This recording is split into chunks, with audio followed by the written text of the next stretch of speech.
না মেনে নিস তাহলে মানে মানে এই ধরনের একটা বলছে যে এটা আজকের রাতের কোনো চিল্লাচিল্লি করা যাবে না। তো আমিও চুপ করে, আমার কাছে মনে হচ্ছিল কেউ আমাকে ছুরি দিয়ে আঘাত করে। আমার খালাতো ভাই উনি আসছে, তো অনেক দিন পর আর কি আসছে।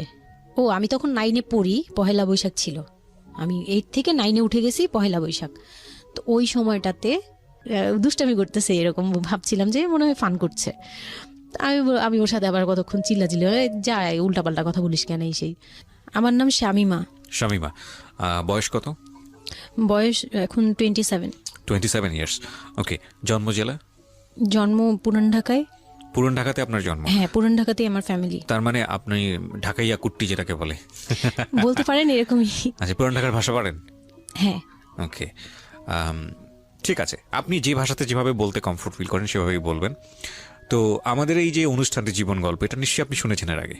হ্যাঁ, শুনেছি। ওকে, ঠিক আছে, তাহলে আপনার আইডিয়া আছে। জি বলুন, আপনি কি গল্প আজকে আমাদেরকে শোনাতে এসেছেন? আমি আমার ছোটবেলা থেকে মানে জন্ম থেকেই শুরু করতে চাচ্ছি। জি শিওর। আমি হচ্ছি আমার বাবা যিনি ছিলেন উনিও পুরান ঢাকার, আমার মাও পুরান ঢাকার। তো আমি যদি আমার গল্পটা বলতে চাই তাহলে আমার একদম জন্মের আগে, মানে আমার বাবা আমার বিয়ে থেকে শুরু করতে চাচ্ছি। নিশ্চয়ই নিশ্চয়ই, নো প্রবলেম।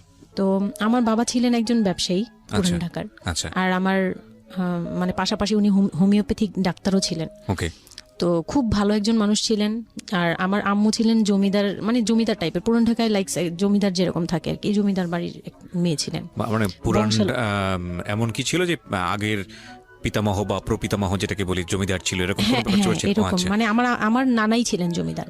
ওই এলাকার সব বিচার সালিশ উনি করতেন, প্রভাবশালী ছিলেন, প্রভাবশালী খুব। জি। তো ওই দিক থেকে আমার বাবা তো বিয়ের প্রস্তাব দেয়নি, মানে ফ্যামিলি থেকেই। আমার বাবার আবার একটা বিয়ে করেছিলেন আরো 8 বছর আগে আমার আম্মুকে বিয়ে করার, ওটা ছিল লাভ ম্যারেজ।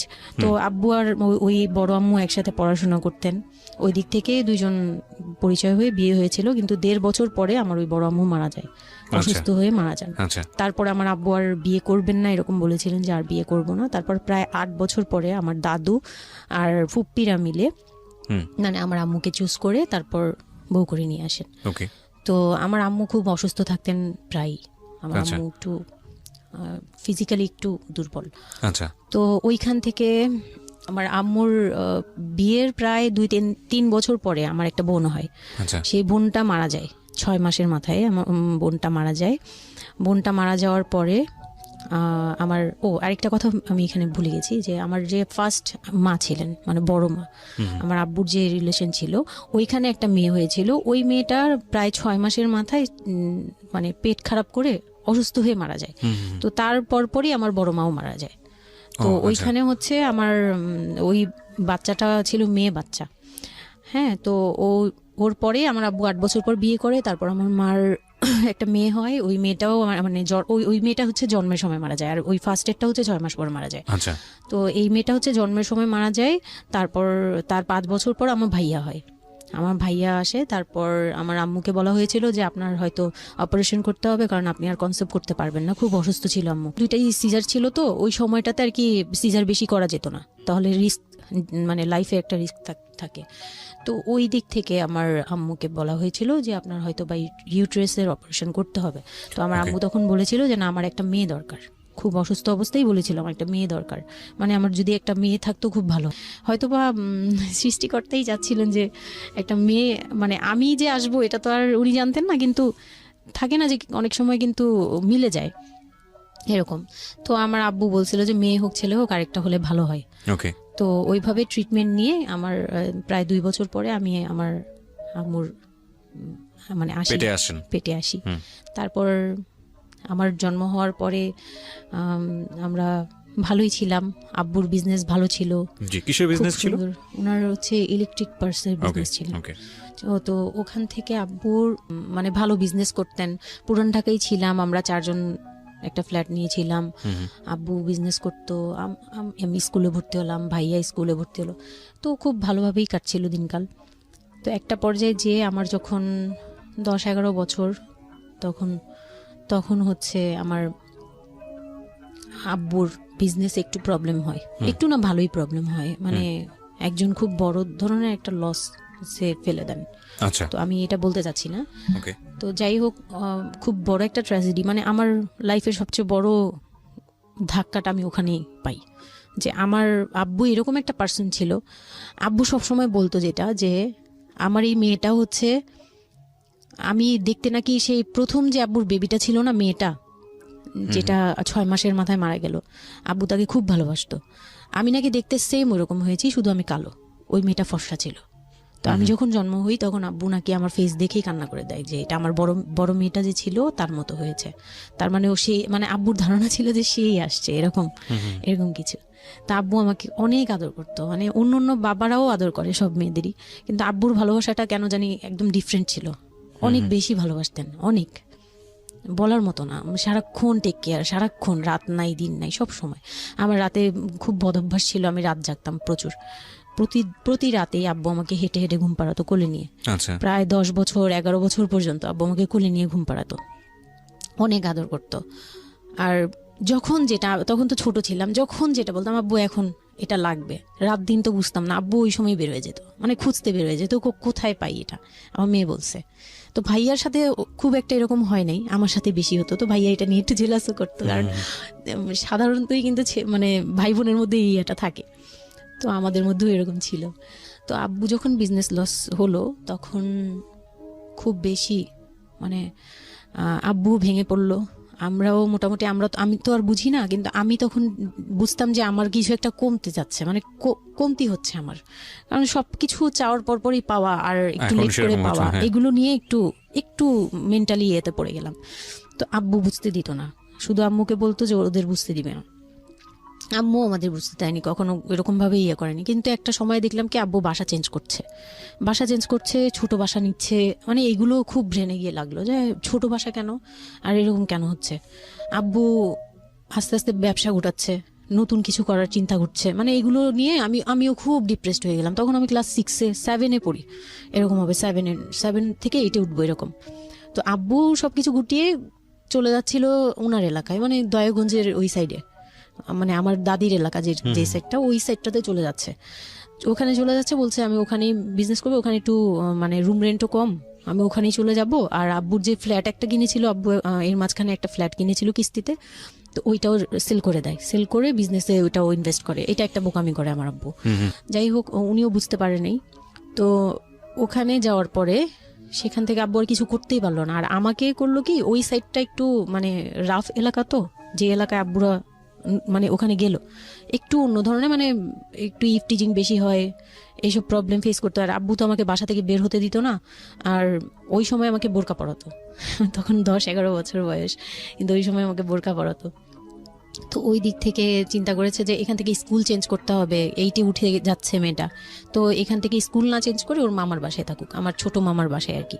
আমরা তো নানু বাড়ি তো আমার ওইখানেই, বংশাল সাইডে আর কি। তো ওইখানে আমার মামা বাসায় নানু বাড়িতে রেখে আমার আব্বু যায়, কিন্তু রাখতে চায় না প্রথমে। আমার আম্মু খুব রিকোয়েস্ট করে যে এখানে ভালো থাকবে। আর আমার মামা ওইখানকার, আবার নানার পরে আমার মামাই ওখানে মোটামুটি প্রভাবশালী, মানে নানার যে প্রভাবটা ওটা আমার মামা পেয়েছে, মানে ওখানে বিচার টিচার যা হয় সব মামা করে, এখনো করে। তো ছোট মামার বাসায় গেলাম, মামি আমাকে খুব আদর করতেন, মামি আমাকে অনেক স্নেহ করেন, সত্যি কথা এখনো অনেক স্নেহ করেন, কিন্তু আমার যাওয়া হয় না, ওটা আমি পরে বলছি। তো ওখানে ছিলাম, মামার বাসায় গেলাম।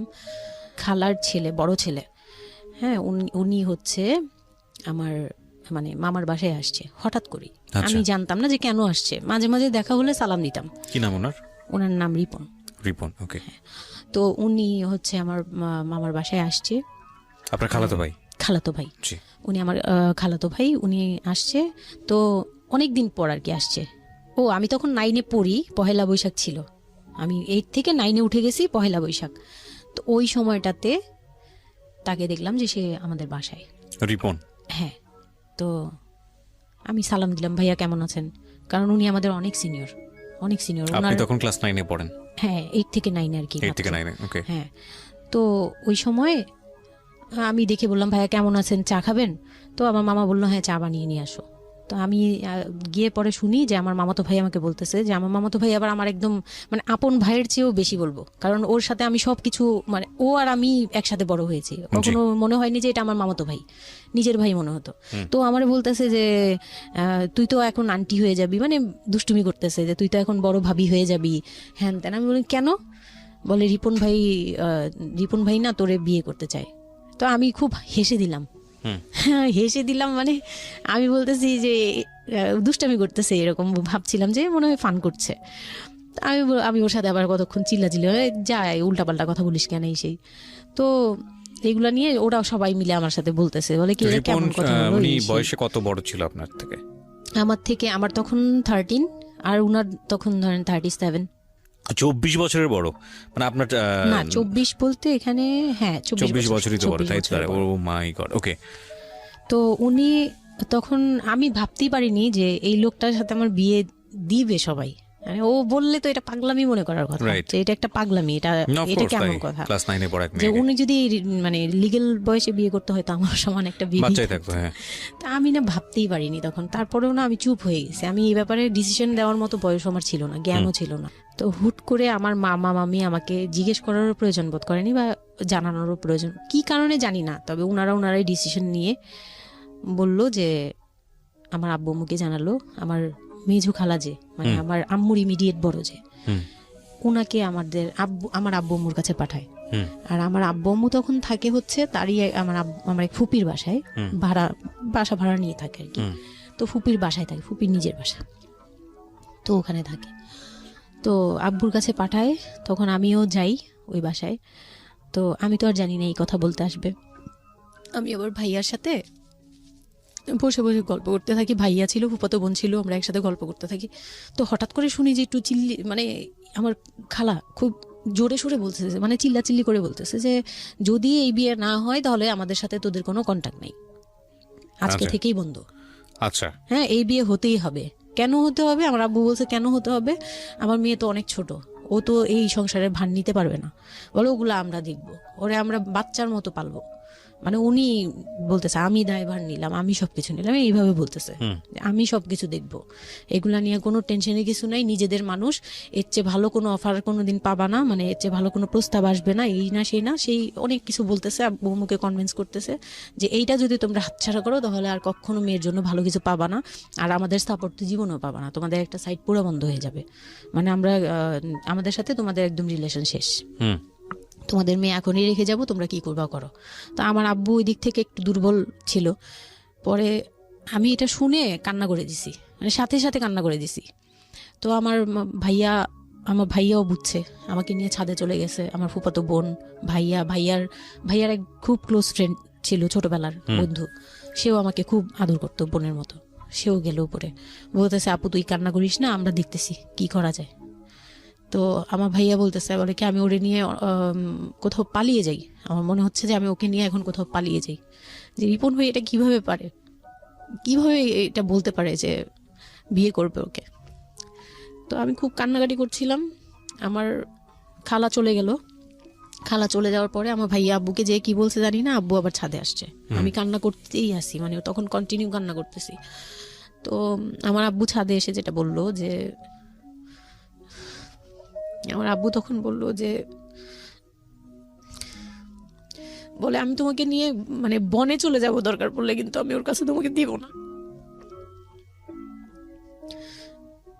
তো আমি দেখলাম যে আব্বু ফিজিক্যালি, মেন্টালি, আর্থিকভাবে সব দিক থেকে দুর্বল, এখন আমাকে নিয়ে যদি বের হয় সে পারবে না, এটুকু বুঝলাম, তার দ্বারা সম্ভব না এটা। পরে আমাকে বললো যে তুমি যদি রাজি থাকো তাহলে আমার কোনো আপত্তি না, আর যদি তুমি বলো যে না আব্বু আমি রাজি না, তুমি শুধু একবার বলো, তাহলে আমি তোমাকে নিয়ে বের হয়ে যাবো, আমরা বাবা মেয়ে কই থাকবো কেউ জানার দরকার নেই। আপনার মার কি ভূমিকা ছিল এই সময়? আমার মা তখন বলতেছে যে দিবে, আমার মা ইচ্ছা ছিল যে দিবে, কারণ আমার মা তখন এই জিনিসটা বুঝে না, মানে আমার মা এমনিতেও অনেক সৎ সরল, সত্যি কথা বলতে ওনার দোষ না এটা, সেইটা বুঝতো না যে এই যে ডিস্টেন্সে বিয়ে দিলে এই বিয়েগুলো টিকে না, বা 24 বছর বয়সের ডিফারেন্স, এগুলো নোট করবেন এবং খুব ইম্পর্টেন্ট, আসলে খুবই ইম্পর্টেন্ট, কারণ বয়সের গ্যাপটা না ঠিক আছে, কিছু কিছু মানুষের জীবনে যে ব্যতিক্রম ঘটে না তা কিন্তু না, কিন্তু এই ব্যতিক্রমটা যদি আমরা উদাহরণ হিসেবে নিয়ে সবার উপর চাপিয়ে দেওয়ার চেষ্টা করি তাহলে কিন্তু সেটা সম্ভব নয়। ঠিক আছে, একটু খেয়াল করবেন, 24 বছরের ডিফারেন্স হচ্ছে ও এবং ওর খালাতো ভাই রিপনের মধ্যে। ও যখন 13 বছর তখন ওর খালাতো ভাই হচ্ছে 37। So it's a huge gap. সাধারণত বলা হয়ে থাকে 4-5 বছরের গ্যাপ ইজ ওকে, কিন্তু এর থেকে বেশি না হওয়াটাই বেটার। সেক্ষেত্রে 24 বছর, কোথায় 4-5 বছর আর কোথায় 24 বছর। হ্যাঁ, দেন হচ্ছে ওই বিয়েটা মানে আপনি কি বললেন? এখন তো আমি সিদ্ধান্ত তখন- আসলে আপনার জায়গায় ছিল। সিদ্ধান্ত আমার জায়গায় বলতে, আমি তখন 13 বছর বয়স, তো মানে আমি তখন প্রেমও করিনি একটাও। মানে একটা এজ থাকে কিন্তু সবকিছুরই। মানে তখন দেখতাম যে আশপাশে মানে যারা কলেজে পড়ে, আমার একটা টার্গেট ছিল যে আমিও একদিন কলেজে পড়বো, যাব। আমার ভাইয়াও বলতেছে, বলে আমিও আপনার সাথে যাব। তো আমি দেখতেছি আব্বু এমনিতেই 1 থেকে 1.5 বছর বা 2 বছর ধরে এরকম সার্ভাইভ করতেছে, মানে নিজে যুদ্ধ করে পারতেছে না, কাজকর্ম সবকিছু বন্ধ হয়ে গেছে, মানে বিজনেস টিজনেস সব গুটিয়ে ফেলছে। তারপর উনি যে এখন নিজে চলবে ওইটাই চলতে পারতেছে না, মানে খুব কষ্ট হচ্ছে আমাকে। আমার মতো মানে আমাকে যেখানে উনি একটা রাত 24 ঘন্টা একবার হলো আমাকে দেখতে হতো, ওই জায়গায় আমার মামার বাসায় ফেলে রাখছে। প্রতিদিন হেঁটে যেত, দেখে আসতো, একবার হলেও দেখে আসতো, মানে এরকম কষ্টগুলো করছে। ওই দিক থেকে চিন্তা করে দেখলাম যে না, আমার আসলে উনাকে প্রেশার দেওয়া উচিত না, উনার উপর ছেড়ে দিই। তখন আর কি এটাই মাথায় কাজ করছে যে আব্বু আপনি যেটা বলবেন সেটাই। পরে তার 1 সপ্তাহের মধ্যে 14 এপ্রিল পহেলা বৈশাখ আর 23 তারিখে আমার এঙ্গেজমেন্ট হয়। এঙ্গেজমেন্ট হয়ে যায়। হ্যাঁ, ওই উনি একদম খুব তাড়াহুড়া করে যে এঙ্গেজমেন্ট হতে হবে, বিয়ে হতে হবে খুব শীঘ্রই। তো ওইভাবে এঙ্গেজমেন্ট হয়। মানে এঙ্গেজমেন্টের পরেও আমি একদম স্টপ, আমার মাথায় কিছুই, তখন আমি পুরোপুরি ব্ল্যাঙ্ক। মানে আমি যে নিজের থেকে কিছু বলবো, কিছু করব, আমার ভিতরে ওইগুলো আর কাজ করছিল না। স্কুলে যাইতাম, অনেক সময় যাই না, এরকম আর কি, যে যেতে ইচ্ছে করলে যাই, না ইচ্ছে করলে যাই না, ওকে। এরকম হয়ে গেলাম। এঙ্গেজমেন্টের 3 মাস পরে বিয়ে হওয়ার কথা ছিল, কিন্তু ঘুরতে ঘুরতে 4 থেকে 5 মাস ইয়ে হলো। তো 2004-এ 4 থেকে 5 মাসের মধ্যে সে আমার সাথে অনেকবার দেখা করতে চাইছে, কেউ দেখা করতে দেয়নি, কারণ আমার ফ্যামিলি খুব রেস্ট্রিক্টেড ছিল এইসব ব্যাপারে। কেউ দেখা করতে দেয়নি, আর আমিও ভয় পেতাম। তো আমি খুবই ভয় পেতাম, উনাকে অনেক ভয় পেতাম, সোজা কথা আমি উনাকে খুব ভয় পেতাম। তো এর মাঝখানে এক ভাবি, আমার নানু বাড়িতে ছিলাম, তো মানে মামার বাড়ি, আমার মামার নিজের বিল্ডিং হচ্ছে একটা, আর নানু বাড়ি পুরোনোটা, যেটা পুরোনো বাড়ি, ওখানে তো আমার সব জয়েন্ট ফ্যামিলি, মানে আমার অন্য মামারা এবং মামাতো ভাইয়ের বউরা সবাই একসাথে থাকে। তো আমার এক মামাতো ভাইয়ের বউ তাকে খুব রিকোয়েস্ট করছে যে ভাবি আপনি ওকে একটু ডেকে দেন, কথা বলবো। তো আমার মামাতো ভাইয়ের বউ মনে করছে যে সে তো তাদের তো বিয়েই হচ্ছে, তো সমস্যা কি, ডেকে দিই। তো আমাকে আর বলে নাই। প্রথম একবার আমাকে বলছিল যে দেখা করে দিবে, তখন আমি বলছি না, আমি যাবো না, আমি দেখা করবো না, আমার খুব ভয় লাগতো। তখন আমার বিয়ের মনে হয় 1.5-2 মাস আগের কথা এটা। তো আমার মামাতো ভাইয়ের বউ আমাকে ডাকছে যে কিছু একটা বলে, মানে জামা বানানো বা সামহাও এরকম কিছু একটা, অনেক বছর আগে, তো ভুলেও গেছি যে কি কি একটা কারণে আমাকে ডাকছে সে। তো আমি গেলাম, একদম মনের অজান্তেই গেলাম। গিয়ে পরে রুমে গেছি, পরেই দেখি হইলো মানে রিপন বসে আছে। তো বসে আছে দেখে না আমার একদম খুব একটা আঘাত লাগলো যে এই ভাবি আমাকে এইভাবে নিয়ে আসলো। আর ভাবি তো মজা করে, মানে ওনারও দোষ না, উনি ভাবতেছে যে নতুন বিয়ে হবে, ওদেরকে একসাথে করিয়ে এসে। তো উনি বললো কি আচ্ছা তোরা বস, আমি চা নিয়ে আসি, এরকম বলে উঠে গেল না। আমার আরো ভয় লেগে গেছে। আর তখন আমি গিয়ে দেখতে পারলাম যে ওই লোকটার আচরণ খুবই খারাপ। মানে আমার কাছে তখন মনে হয়েছে যে কেন মনে হলো এটা? কেন মনে হলো, হুট করে ভাবি যখন গেল, সে সাথে সাথে আমার পাশে এসে বসছে এবং আমাকে মানে খুব মানে নোংরা ভাবে টাচ করতেছে। তখন আমার বয়স খুব ছোট, তো স্বাভাবিক না এটা আমার কাছে ভালো না লাগার কথাই, কারণ মানে কথা হয় আমি না। তাকে বড় ভাই জানি। এক্স্যাক্টলি, মানে কয়দিন আগেও তো সালাম কালাম দিয়ে দূরে থেকে কথাবার্তা হ্যাঁ, বললো। বড় ভাইয়া বলতাম, সবাই মানে তাকে বড় ভাইয়াটাকে, আমিও বড় ভাইয়া ডাকতাম ওই ইয়ে থেকে। আর সেই লোকটা এসে আমাকে মানে খুব অপ্রীতিকর ভাবে জড়িয়ে ধরতেছে, তারপর জড়াজড়ি করতেছে, মানে খুব ঘেন্না লেগে গেল। আমি খুব জোরাজোরি করে আমি বললাম আমি এখন চিল্লাচিল্লি করবো, মানে তখন আমার খুব খারাপ লাগতেছিল, তখন বললাম আমি চিল্লাচিল্লি করবো বলে আমি একটু জোরে বলছি। পরে উনি আমাকে ছেড়ে দিছে, আমি এমন দূর দিছি একবারে সরাসরি মানে মামার বাসায় চলে গেছে, আর আসিনি। আর ওখানে গিয়ে অনেক কান্নাকাটি করছে যে এখন তো নাও করা যাবে না, আর এই লোকটা এরকম কেন, এই লোকটা তো তাহলে বিয়ের পরে, মানে আমার একটা ভয় ঢুকিয়ে গেছে যে এই লোকটা তো তাহলে আমাকে না জানি কি করবে, এরকম একটা ভয় ঢুকিয়ে গেছে। তখন তো ছোট ছিলাম, আর আমাদের ওই সময়টাতে তো এত মিডিয়া ছিল না যে আমরা এত কিছু বুঝবো যে এই আর কি। তো ওখানে তারপর 1.5 থেকে 2 মাস পরে বিয়ে হলো। এর মাঝখানে অনেকবার ফোন টোন করতো, এই করতো, আমি রেসপন্স করতাম না। তো বিয়ে যেদিন হলো বিয়ের বিয়ের রাতের কথাটা কি বলবো? নিশ্চয়ই আপনার যদি মনে হয় যে বিষয়টা সামাজিকতার জায়গাটা থেকে খুব সেন্সিটিভ, একটা মেয়ের মানসিকতার জায়গাটা থেকে, যেটা কোনো আসলে এটা রকম আমার বলার মতো শক্তিও নাই। সত্যি কথা বলতে আমি এটাই আমার লাইফের সবচেয়ে বড় বড় ট্র্যাজেডি, বিয়ের রাত। হয়তো আপনি খেয়াল করছেন কিনা জানি না, কিন্তু আপনি মাঝখানে বললেন যে আমি অ্যাফেয়ার করবো কিভাবে, আমার মন তো তখনই ভেঙে দিছে। আমার ভিতরে একটা ভয় কাজ করে।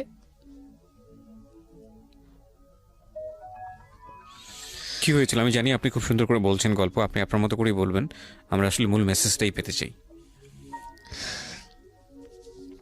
লোকটা হচ্ছে সামাজিকভাবে মানে সবার কাছে খুব ভালো, সবার কাছে ভালো বলতে মানে গলিতে বা এলাকায় কিছু করে না, সেই এলাকায় খুব ভালো ব্যবসা করে, খুব সহজ সরল ভাবে দোকানে যাচ্ছে, আসতেছে, খাচ্ছে, ঘুমাচ্ছে, নর্মাল।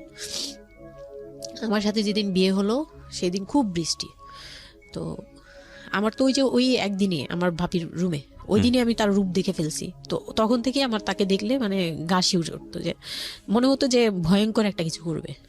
মানে মনে হতো, তখন আমি বুঝতাম না, সেক্সুয়াল লাইফটা বুঝতাম না যে সেক্স কি জিনিস, কিন্তু তখন একটা ভয় ঢুকে গেছে, খুব চাপা একটা ভয়। প্রথম কথা হচ্ছে যে আপনি একটা ছেলে এবং মেয়ের মধ্যে যে স্বাভাবিক সম্পর্কটা বিবাহ পরবর্তী, এটা সম্পর্কে আপনার কোনো আইডিয়া ছিল? আপনাকে কেউ না, বলেছে? এটা সম্পর্কে কোনো আইডিয়াই ছিল না, শুধু জানতাম যে কিছু একটা হয়, আচ্ছা, কিন্তু কি হয় সেটা আপনি জানতেন না? ডিটেইলসটা আমি জানতাম আপনাকে বিয়ের রাতে বা আগে পরেও কেউ কখনো কিছু বলে না। না? আমার বিয়ের আগে আমার এক ভাবি ছিল, মানে যেই ভাবির বাসায় গেছে সেই ভাবি না, আরেকটা ভাবি ছিল, উনারই বড় যা আর কি। তো ওই ভাবি আমাকে জাস্ট কানে কানে বলছে যে আজকে কিন্তু যাই হোক একদম চুপ থাকবি, আমাকে এইভাবে বলছে। শুধু এটা বলেছে? শুধু এটা বলছে, আজকে যাই তো হোক আরো চুপ ভয়ানক কথা থাকবি। বলেছে, মানে এটা তা আমি শুনলে তো আরো বললাম, ভয় যাই লাগে। হোক কি হবে, বলে কিছু বুঝো না তুমি, হ্যাঁ কিছু এতই ছোট, কিছু বুঝো না, এইগুলি বলতেছে। মানে আপনার মনে আরো বেশি ভয় ঢুকে গিয়েছে? কোনো ধরনের চিল্লাচিল্লি করবি না, চুপচাপ থাকবি, মানে জাস্ট হাসি মুখে এরকম করে বলছে। কিন্তু আমার কাছে একটু ভয় ভয় লাগছে তখনই, যে এই লোকটা তো ওই সময় যদি এরকম মানে খপ করে জড়া ধরতে পারে, এই লোক কি করতে পারে, কি হতে পারে, মানে এই টাইপের একটা ভয় কাজ করছে তখন এই জিনিসগুলো বুঝতাম না, মানে ফিজিক্যাল রিলেশন বা এগুলি এই সম্পর্কে কিছুই জানতাম না। জানতাম যে কিছু একটা হয়, হাজব্যান্ড ওয়াইফে কিছু হয়, কিন্তু কি হয় এটা জানতাম না, এরকম ছিলাম। তো নর্মালি যখন বিয়েটা হলো, কমপ্লিট হলো, সে তো মানে কতক্ষণে রুমে যাবে এরকম। একটু পজ দিচ্ছি আমি এখানে, কারণ আমি জানি যে ম্যাক্সিমাম আমি গেস করছি এখানে, কারণ এদিকে এখানে যারা শুনবে বা এই মুহূর্তে যারা শুনছে তাদের ইন্টেনশনটাকে আমি একটু ক্লিয়ার করতে চাই। সেটা হচ্ছে আমরা এটা বলি যে this is an entertaining show, but এই জীবন গল্প বলেন বা আমার লাস্ট 7-8 ইয়ার্সের ক্যারিয়ারে আমি রেডিওতে যে ধরনের প্রোগ্রাম করেছি, সোশ্যাল অ্যাওয়ারনেসের জায়গাটা থেকে এটা কি ধরনের ভূমিকা রেখেছি সেটা আপনারা আপনাদের জায়গা থেকেই ভালো মূল্যায়ন করতে পারবেন। বাট আমি একটু করজোরে আপনাদের কাছে একটা মিনতি করতে চাই, এই ঘটনাটাকে সিনেমা হিসেবে না দেখে, সিনেমার পর্দায় কিছু একটা ঘটতে যাচ্ছে এরকম একটা কিছু হিসেবে না দেখে, রেডিও হিসেবে না দেখে, একটু নিজের জায়গা থেকে চিন্তা করে দেখবেন, বা যদি বিষয়টা এরকম হয় একটা মানবিক জায়গা থেকে একটু চিন্তা করে দেখবেন। 24 বছরের গ্যাপ হাজব্যান্ড আর ওয়াইফের মধ্যে, 24 ইয়ার্স, 13 বছরের একটা মেয়ে, যে মেয়েটার জীবনে প্রেম বলতে কোনো কিছু আসেনি, শারীরিক সম্পর্ক কি সে বোঝেই না, এবং দ্বিতীয়ত যে বিষয়টা ইম্পর্টেন্ট, বয়ঃসন্ধিকালের একেবারে ইনিশিয়াল স্টেজে সে আছে, সে জানি না আসলে বিষয়গুলো কি। আর 37 বছর মানে হচ্ছে আমাদের পার্সপেক্টিভ থেকে, আমাদের সামাজিকতা জায়গা থেকে একটা ছেলে যখন একদম এই সমস্ত স্টেজ, প্রেম বলেন, শারীরিক সম্পর্ক বলেন, বা অন্যান্য যে বিষয়গুলো আছে সেগুলো বলেন, সেগুলো অতিক্রম করে মোটামুটি বৈষয়িক হয়ে গেছে। বৈষয়িক বলতে আমি যেটা বোঝাচ্ছি, এই জীবনে এসে দায়িত্ব ছাড়া অন্য কোনো কিছু থাকে না 37 কিংবা 40 বছরের পর থেকে, এরকম একটা স্টেজে আছে। তার মানে ওদের মধ্যে মেন্টাল ম্যাচিংয়ের কত বড় একটা গ্যাপ। সেই জায়গাটা থেকে ছেলেটা যদি মেয়েটাকে বুঝতে না চেষ্টা করে, বিশেষ করে ছেলের দায়িত্ব, কারণ যেহেতু সে সিনিয়র, যদি বুঝতে না চেষ্টা করে, তাহলে এটা কতটা অমানবিক এবং কতটা পাশবিক, কতটা ভয়ঙ্কর হতে পারে মেয়েটার জায়গাটা থেকে, এটা একটু চিন্তা করবেন। সো বিশেষ করে যারা বাসরাত বিষয়টাকে মাথায় রাখছেন, তাদেরকে আমি বলবো প্লিজ থিঙ্ক লাইক দিস। হ্যাঁ, এখানে একটু মানবিক হওয়া প্রয়োজন। এখানে যদি আমরা শুধু এন্টারটেনমেন্ট হিসেবে বিষয়টাকে নেই, তাহলে আমি আসলে যে কারণে এই বিষয়টা আনতে চাচ্ছি সেই মেসেজটা ক্লিয়ার হবে না। Okay, so please feel the story actually. তারপর বিয়ের দিন যেটা আর কি, রাতের বেলা সবাই আমাকে নিয়ে আসলো বাড়িতে, মানে ওনাদের বাসায়। তো ওই বাসায় হচ্ছে একটা রুম, মানে প্রথম হচ্ছে বাসায় ঢুকেই কোনো বারান্দা টারান্দা কিছু নেই, শুধু রুম আর সিঁড়ি। আচ্ছা, সিঁড়ি ঘর, মানে পুরান ঢাকার বাসাগুলো একটু বেশি হয়তো, খুব ছোট ছোট হয়তো, টাইপের হয়। হ্যাঁ, আমি একদম। একসময় জিএসআরসিতে কাজ করতাম, আমার ফার্স্ট জব ছিল ওটা, আমি সার্ভে করেছিলাম পুরান ঢাকায়। আচ্ছা। সেটাই আমার প্রথম পুরান ঢাকায় যাওয়া, এবং আমার কাছে মনে হয়েছিল যে আমি কোথায় এসেছি। অনেক ঘিঞ্চি ভাইয়া, না, এখনো এটা কারণটা এখন হচ্ছে কি, নাই পুরান হয়তো। ঢাকা নিয়ে অনেকেই অনেক কিছু বলেন, কারণ ঢাকায় যারা, তাদের কাছে পুরান ঢাকাটা একটা নস্টালজিক জায়গা। হ্যাঁ। আমি তো আর ঢাকায় বড় হইনি, না। সো আমার কাছে ঢাকা, আমি যখন ঢাকায় প্রথম পাড়া দিয়ে যখন পাবলিক বাসে উঠেছিলাম, তখন আমার কাছে মনে হচ্ছে আল্লাহ আমি কোথায় আসলাম, এই জায়গায় আমি কেন আসলাম। তো নর্মালি হচ্ছে ঢাকা এরকম। তারপরে যখন পুরান ঢাকায় গেলাম, পুরান ঢাকার সাথে আমার ওই ধরনের অ্যাটাচমেন্ট কখনোই ছিল ওটা না। অনেক বেশি, অনেক ঘিঞ্চি ভাইয়া। আমার মনে আছে চকবাজারের যেই চকবাজার নামে একটা যে জায়গা আছে, ওখানে হ্যাঁ, চুরি পট্টি চকবাজার। বা কি যেন একটা আছে না, যে মেয়েদের কসমেটিক্স বিক্রি করে, হ্যাঁ। ম্যাক্সিমাম হচ্ছে নকল, আমি জানি না এখন কি রকম আছে। তো আসল আমি নকল, জীবনে হ্যাঁ, কোনোদিন সবই আছে দেখি নাই ওখানে। যে একটা মানুষ আরেকটা মানুষকে গলি দিয়ে ক্রস করতে পারে। এবং ইন্টারেস্টিং বিষয় হচ্ছে, এখানে তো মেয়েরা ঢোকেই না, এবং ওর ঢোকার পরে ওপরে ছাদ, মানে এমন ভাবে বিল্ডিংটা, অনেকগুলো বিল্ডিং মিলে ওই এলাকাটা, হ্যাঁ, ওখানে ধাক্কা আকাশ দেখা লাগবেই, যায় না। মানে এরকম একটা অবস্থা যে একজন আরেকজনকে ক্রস করতে খুব ভয়ানক, মানে রীতিমতো ভয়ানক ভয়ানক অবস্থা। আর আমি ওখানে। সার্ভে করেছিলাম, যেহেতু আমি বিল্ডিং গুলো সার্ভে করতাম, মানে অনেক, আমি একদম ইউনিভার্সিটিতে অনার্স দিয়ে, না অনার্সের থার্ড ইয়ার বা সেকেন্ড ইয়ারে থাকা অবস্থার ঘটনা এটা। আমি সার্ভে করেছিলাম বিল্ডিং গুলো, তো সেই সময় ওই সময়টাতে আমার একটু জানা হয়েছে আর কি। তো আসলে ভয়ানক রকমের ঘিঞ্জি। হ্যাঁ, তো বলুন যেটা বলছিলেন। তো যেটা বলছিলাম যে ওই রাতে ওই একটা রুম, এরকম রুমের উপরে রুম, তার উপরে রুম, মানে সিঁড়ি রুম, সিঁড়ি রুম এরকম। আর প্রথম যে রুমটা, মানে নিচতলায় যে রুমটা ছিল, সেই নিচতলা রুমের সিঁড়ির নিচে ছিল চুলা আর বাথরুম, সিঁড়ি কর্নারে। ওকে, মানে এটা হচ্ছে ওদের নিজের বাড়ি, ওকে, এইটুকুই ছিল। এই মানে লোকটা। 3টা রুম, মানে হচ্ছে হলো এক ধরনের বিল্ডিং, একটা বিল্ডিং, হ্যাঁ, একতলা দুতলা তিনতলা এরকম বিল্ডিং, বা তিনতলা 3টা রুম। বিল্ডিং, হ্যাঁ 3তলা বিল্ডিং, কিন্তু 3টা room। সিঁড়ি আর রুম, সিঁড়ি আর রুম। মানে কত অল্প জায়গার মধ্যে এই জিনিসটা ম্যানেজ করেছে। হ্যাঁ, আমি পরে শুনেছি যে এটা আধা কাঠারও নিচে, আধা কাঠার নিচে, ওই তো হ্যাঁ, 1 আধা কাঠারও নিচে। শতক বা হাফ শতক জমি যেটাকে বলে। হ্যাঁ হ্যাঁ, শুধু একটা রুম আর সিঁড়ি, জাস্ট এইটুকু। তো ওইটুকুর মধ্যেই মানে বাড়িটা। তো ওই বাড়িতে আমার খালার বাড়ি ছিল, আমি তো প্রায়ই যেতাম, বেড়াতে যেতাম ছোটবেলায়। তো আমাকে নিয়ে গেল, আর 3তলার রুমে সবচেয়ে পরের রুম যেটা, ওটাতে আবার আমার মানে মেজু দেবর সম্পর্কে ছিল যে, সে আমাদেরও মানে আমার বিয়ের 12 বছর আগে বিয়ে করে ফেলছে। সে লাভ ম্যারেজ করছে, মানে উপযুক্ত বয়সে বিয়ে করছে। আর আমার হাজবেন্ড আবার ছিল যে, উনি আবার খুব লেটে বিয়ে করছে, মানে সেটা আমরা বুঝতেই পারছি। 37, হ্যাঁ ফ্যামিলির দায়িত্ব পালন করে সবকিছু শেষ করে তারপর বিয়ে করছে। 37 আসলে খুব লেট না, কিন্তু 37 এর জায়গা থেকে 13 বিয়ে করাটা খুব অবিবেচক। হ্যাঁ, আমার জন্য তো সে অনেক বড়। রাইট। যাই হোক, তারপর ওই দেবরের যখন বিয়ের 12 বছর হয়ে গেছে, তখন উনি বিয়ে করছে।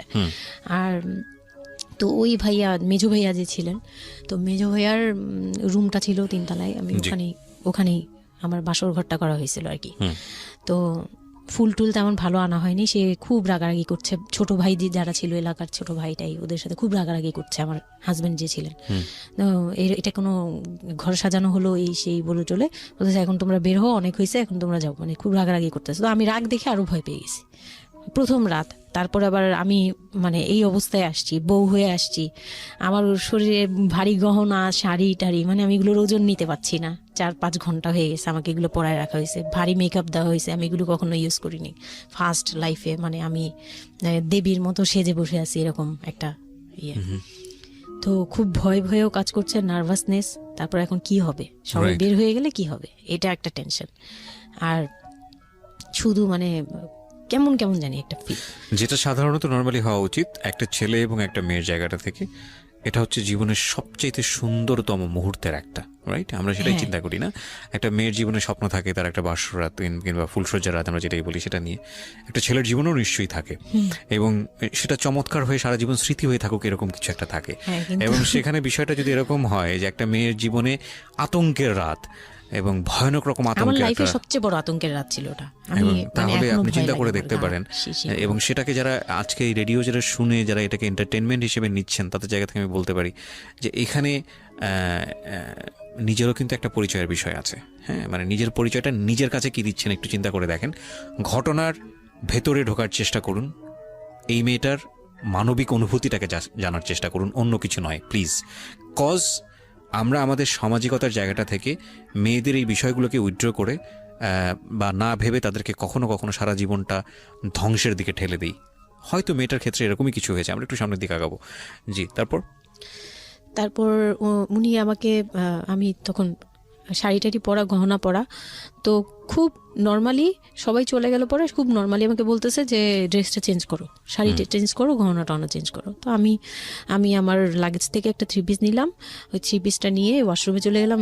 ওয়াশরুম বলতে ওই যে উপরের রুমেই একটা ওয়াশরুম আছে, আর নিচের রুমে মানে উপরের রুমে তো আর সিঁড়ি ঘর নাই, সিঁড়ি ঘরটাতেই একটা ওয়াশরুম ছিল, ছোট্ট একটা টয়লেট ছিল। ওইটাতে গিয়ে আমি চেঞ্জ করলাম খুব কষ্টে, চেঞ্জ করে তারপর মুখের মেকআপ টেকআপ এগুলো ওয়াশ করে আসলাম। তারপর আসার পরে উনি বলতেছে উজু করে আসো। হ্যাঁ, তো আমি উজু করলাম, উনি উজু করছে করে, মানে প্রথম রাতে নাকি নামাজ পড়তে হয় সবাই বলে দিছে, তো ওই নামাজ পড়লো আমাকে নিয়ে। নামাজ পড়ার পরে বেডে গেলাম, মানে আমি বিছানায় যে বসলাম, খুব ভয়ে ভয়ে আছি যে কি বলবে কি করবে জানি না। তো উনি আমার পাশে এসে বসে আমাকে ফার্স্ট কথা যেটা বললো, মানে এইটাই ফার্স্ট কথা ছিল যে আমি তো ওই ফ্যামিলির বড় ছেলে, আর তুমি তো আমাদের ফ্যামিলির সবাইকেই চিনো জানো, তোমার তো আর চেনা জানার দরকার নাই। আর আমার তখন ওনার মা মারা গেছে 3-4 বছর, মানে 3 বছর হবে এরকম, 3 থেকে 4 বছর এরকম হবে। বলে আমার মা মারা যাওয়ার পরে আমি এখন সংসার দেখি, আমার হয়ে আমার মার জায়গাতে এখন তুমি। এটা শোনার পর আমার কাছে মনে হলো আস্ত একটা বাড়ি আমার মাথার উপর পড়লো। এটা আমি যেখানে নিজের মানে এটাও একটা বিষয়। ওই কথাটা কিন্তু খুব সুন্দর বলেছে, মানে ওর 37 ইয়ার্সের জায়গাটা থেকে এটা খুব সুন্দর একটা কথা। কিন্তু কথা হচ্ছে 13 বছরের একটা মেয়ে কেন এটা বুঝতে যাবে? ও কিন্তু এটাই বুঝেছে যে এই এত 3 তলা একটা বাড়ি, 3 রুমের একটা বাড়ি ওর মাথার উপরে দিয়ে দেওয়া হলো। দেখুন, এই জিনিসটাই আমি আপনাদেরকে বোঝানোর চেষ্টা করছি যে আসলে সবকিছুর একটা বয়স থাকে। হ্যাঁ, এবং ছেলেটার জায়গা থেকে কিন্তু খুব সুন্দর নামাজ পড়েছে, বসছে, এখন পর্যন্ত আমাদের কাছে ভালোই লাগছে শুনতে। কিন্তু এটা আসলে কেউ বুঝতে চাইবে? 13 বছরের মেয়েটাকে এই জিনিসটা বুঝতে চাইবে? এইটা বোঝাটা জরুরি ছিল। হ্যাঁ, তারপর উনি যেটা বলছে যে আমার ভাই বোন আছে, সবাই আমার ছোট, কিন্তু আমার তো প্রায় 10-12 বছরের বড়। ওনার যে 10-12 বছরের ছোট, সে আমার 12-13 বছরের বড়। মানে তাকে আমি ছোটবেলা থেকে এইভাবে দেখে অভ্যস্ত। তো এইগুলো চিন্তা ভাবনা, মানে ওই সময় তো আর এত কিছু কিন্তু ওনার ছোট ভাই বোন এগুলা, মানে ওনার কাছে তো এগুলো বাচ্চা এখনো, আর আমার কাছে তারা অনেক বড়। আমি তাদেরকে কি টেক কেয়ার করবো, তারা আমাকে করবে, মানে আমার এরকম একটা বিষয়টা তাই। হ্যাঁ, তো আমি চুপ হয়ে শুধু শুনছিলাম। ও আচ্ছা, মানে আমি কিছু বলার মতো ভাষাও পাচ্ছি না, বা আমি কি বলবো, আমার এখানে ডায়লগই কি ছিল, মানে আমি এরকম মনে হচ্ছে যে কেউ আমাকে একটা স্ক্রিপ্ট ধরাই দিত, আমি একটু দেখে আমাকে কেউ কিছু বলেও না, এই লোক কি বলতেছে। তো যাই হোক, এই কথাটার পরে মানে যখন উনি এটা বলার পরে বলতেছে যে তুমি, আমাদের একটা মানে রুলস আছে, বিয়ের পরে নাকি বাসর ঘরে নাকি কিছু দেয়, হাজবেন্ড ওয়াইফকে কিছু দেয়, তারপর নাকি টাচ করে, এরকম কিছু একটা। তো আমাকে বলতেছে যে তোমার কি আমার উপর কোনো দাবি আছে, মানে এইগুলো আমি জানতাম না, এগুলো আমি অনেক পরে গিয়ে শুনছি। এগুলো অনেক পরে গিয়ে জানছি যে এই সময় নাকি কিছু চাইতে হয়, মানে এই সময় যা চাইবে তাই দিতে হবে, এরকম কিছু একটা। তো এটাও আমাকে কেউ বলে দেয়নি। তো আমি এই সময় একটা লসে পড়ে গেলাম না, মানে এরকম মনে হচ্ছে এখন আর কি। তখন আমাকে এটা কেউ বলে নাই। বাই দ্য ওয়ে, আমরা যার গল্প আজকে এখানে শুনছি উনি হচ্ছেন শামীমা। ওনাকে যদি আপনারা দেখতে চান, আমাদের যিনি আজকে গেস্ট, আমরা একটা ছবি দিয়ে দিয়েছি আমার ফেসবুক পেজে, আমার পার্সোনাল পেজটাতে, www.facebook.com/kibriya.rj। আমি আবারও বলছি, www.facebook.com/KEBRIA.RJ। পেজটি আছে আরজি কিবরিয়া নামে। লাইক দিতে ভুল করবেন না, অবশ্যই লাইক দেবেন। আমরা ছবিটা একটু পরে সরিয়ে নেব, সুতরাং যারা দেখতে চান ওখানে গিয়ে আপনারা নক করতে পারেন। হ্যাঁ, যেখানটা ছিলাম আমরা। তো আমি বললাম যে না, আমি জানতাম না দাবি জিনিসটা কি। তো না বলার পরেই সে তো মানে আমার কাছে খুবই, মানে এই কথাগুলো বলতে আমি বলতে পারবো না। না, ঠিক আছে, বলার দরকার নেই, আমরা জাস্ট সিচুয়েশনটা বুঝতে যাচ্ছি। যে ওইটা আমার ফার্স্ট নাইট ছিল, আর আমি ওগুলা মানে ওই ফিজিক্যাল ব্যাপারগুলো আমি বুঝতাম না, ওই সময়টাতে বোঝার কথাও না, বুঝতামও না, একদমই বুঝতাম না যে এই হয়। তো যখন উনি শুরু করলো, শুরু থেকে শেষ পর্যন্ত মানে খুব অল্প সময়ের মধ্যে খুব অমানবিকভাবে, মানে এটা এখন বর্তমানে যদি আমি কল্পনা করতে যাই, তাহলে এটা একমাত্র পারে রেপিস্টরাই পারবে, এটা রেপ ছাড়া কিছুই ছিল না। আমি মেনে নিস তাহলে, মানে এই ধরনের একটা বলছে যে এটা আজকের রাতের কোনো চিল্লাচিল্লি করা যাবে না। তো আমিও চুপ করে, আমার কাছে মনে হচ্ছিল কেউ আমাকে ছুরি দিয়ে আঘাত করতেছে, মানে মনে হচ্ছিল যে কেউ আমাকে ছুরি দিয়ে আঘাত করতেছে, আর আমি ব্লাড দিয়ে পুরো, মানে আমার শরীরে সব ব্লাড বের হয়ে যাচ্ছে। আমার এরকম মনে হচ্ছে যে আমার শরীর থেকে সব ব্লাড বের হয়ে যাচ্ছে, আমি মানে গরু কাটলে যেরকম করে না, আমি ওরকম কাঁপতেছি। কিন্তু সে তার কাজ করলো। আমি খুব অবাক হয়েছি যে আমি উঠে বসতে পারতেছিলাম না, সে আমাকে টান দিয়ে উঠে বসায় বলতেছে ওয়াশরুমে যাও। আমি ওয়াশরুমে কিভাবে গেছি আমি জানি না, আমি খুব ধরে খুব মানে খুব কষ্টে কাঁপতে ওয়াশরুমে গেলাম, ফ্রেশ হয়ে আসলাম। আসার পর আমি খুব কষ্টে যে আমি যখন বিছানায় মানে ঘুমাতে যাব তখন আবার মাই গুডনেস, এরকম করে সে সারা রাতে মানে রাত 3টা থেকে ভোর সকাল 8টা পর্যন্ত 4বার আমার সাথে এইরকম করলো। আমি আর সকালে উঠতে পারি না, মানে আমি উঠে বসতে পারি না। তারপর 2-3 দিন কি হয়েছে আমার মাথায় নেই, মানে আমি এখন আর এটা বলতে পারবো না, কারণ আমি পুরো সেন্সলেস ছিলাম আর ওনারে দেখলেই আমার ভয় লাগতো। সে যতবার আসতেছে সামনে। 2-3 দিন আপনি সেন্সলেস অবস্থায় ছিলেন? আমি জানি, মানে আমি সেন্স ছিল, কিন্তু আমি এখন গল্পটা বলতে পারবো না যে এই 2-3 দিনে কি হয়েছে। আচ্ছা আচ্ছা। এই 2-3 দিন আমার বৌভাত হয়েছে, আমাকে পার্লারে নিয়ে যাওয়া হয়েছে, কিন্তু আমি নিস্তব্ধ।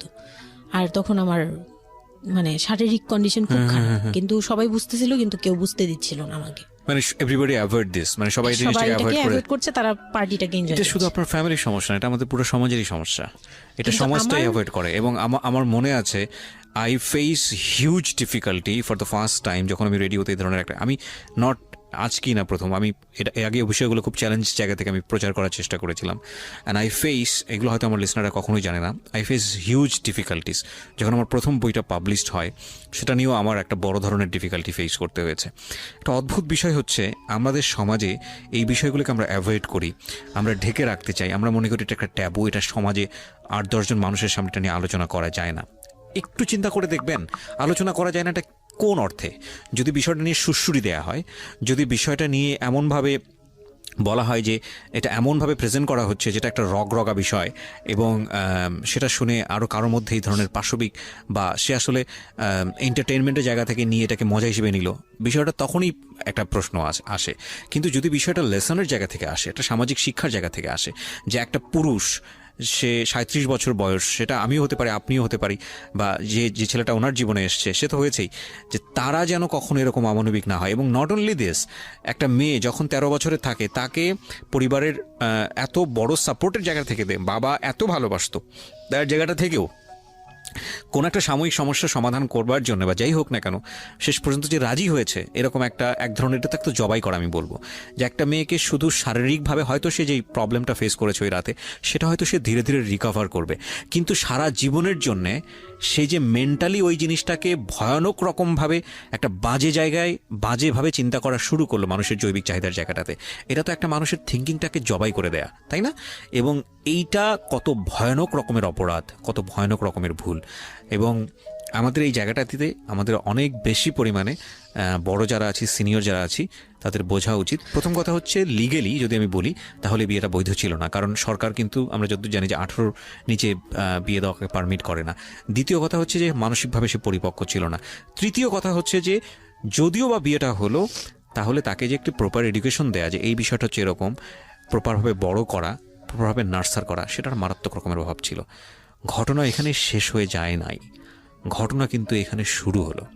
কারণ বাংলাদেশের অনেক মেয়ের জীবনে এরকম দুর্ধর্ষ রাত আসে, এবং এই রাতগুলো সারাটা জীবনের জন্যে তাকে বেদনার স্মৃতি, তাকে সারাটা জীবনের জন্য একটা ভয়ঙ্কর রকমের মোমেন্টের মধ্য দিয়ে নিয়ে যায়। আমরা এগুলো নিয়ে কথা বলতে পছন্দ করি না, আমরা এগুলো নিয়ে কথা বলি না, আমরা এগুলোকে নিয়ে কথা বলাটা একটা সামাজিক জায়গা থেকে ট্যাবু মনে করি। এই ট্যাবুর ধাক্কায় কত কত মেয়ের জীবন, কত কত মানুষের জীবন, কত কত সংসার জীবন নরকে পরিণত হয়েছে, সে খবর অনেকেই আমরা রাখি না, রাখার প্রয়োজনও মনে করি না। But this is a very important issue, that's why I am discussing on this. Okay, বলুন আপনি। তারপর যেটা হচ্ছিল যে মানে ওই রাতের পর থেকে মানে ওই লোকটাকে আমার শুধুই দায়িত্ব মনে হয়েছে। মানে আমার কাছে মনে হতো যে এটা আমার দায়িত্ব, যে উনার বাসায় আমার থাকতে হবে, আর উনার সাথে থাকলে আমার এরকম করতে হবে। You feel like this, right? আপনি এই ঘটনা ঘটার পরে কি আপনি কারোর সাথে ডিসকাস করার সুযোগ পাননি, যে না আমি এরকম ক্লোজ কেউ ছিল না যে আপনার সাথে এরকম একটা বাজে ঘটনা ঘটছে, বা আপনি এটাকে রিকভার করতে পারছেন না মেন্টালি, বা আপনার সাথে যার বিয়ে হলো তাকেও বলতে পারছেন না যে আমার এইসব জিনিসগুলো? না, আমি উনাকে ভালোভাবে নিতেই পারছিলাম না। সোজা কথা, আমি উনার সাথে কোনো কিছু ডিসকাস করতাম না, বা অনেক পরে গিয়ে যখন ডিসকাস করেছি তখন উনি আমাকে উল্টাপাল্টা বুঝ দিয়েছে। মানে অনেক পরের সময়টাতে, হ্যাঁ, বাট ইট হ্যাপেন্স রেগুলারলি, না র্যান্ডমলি এই জিনিসগুলো হয়ে যাচ্ছিল আপনার সাথে? হ্যাঁ, প্রায় মাস থেকে 2-3 মাস এরকম হলো।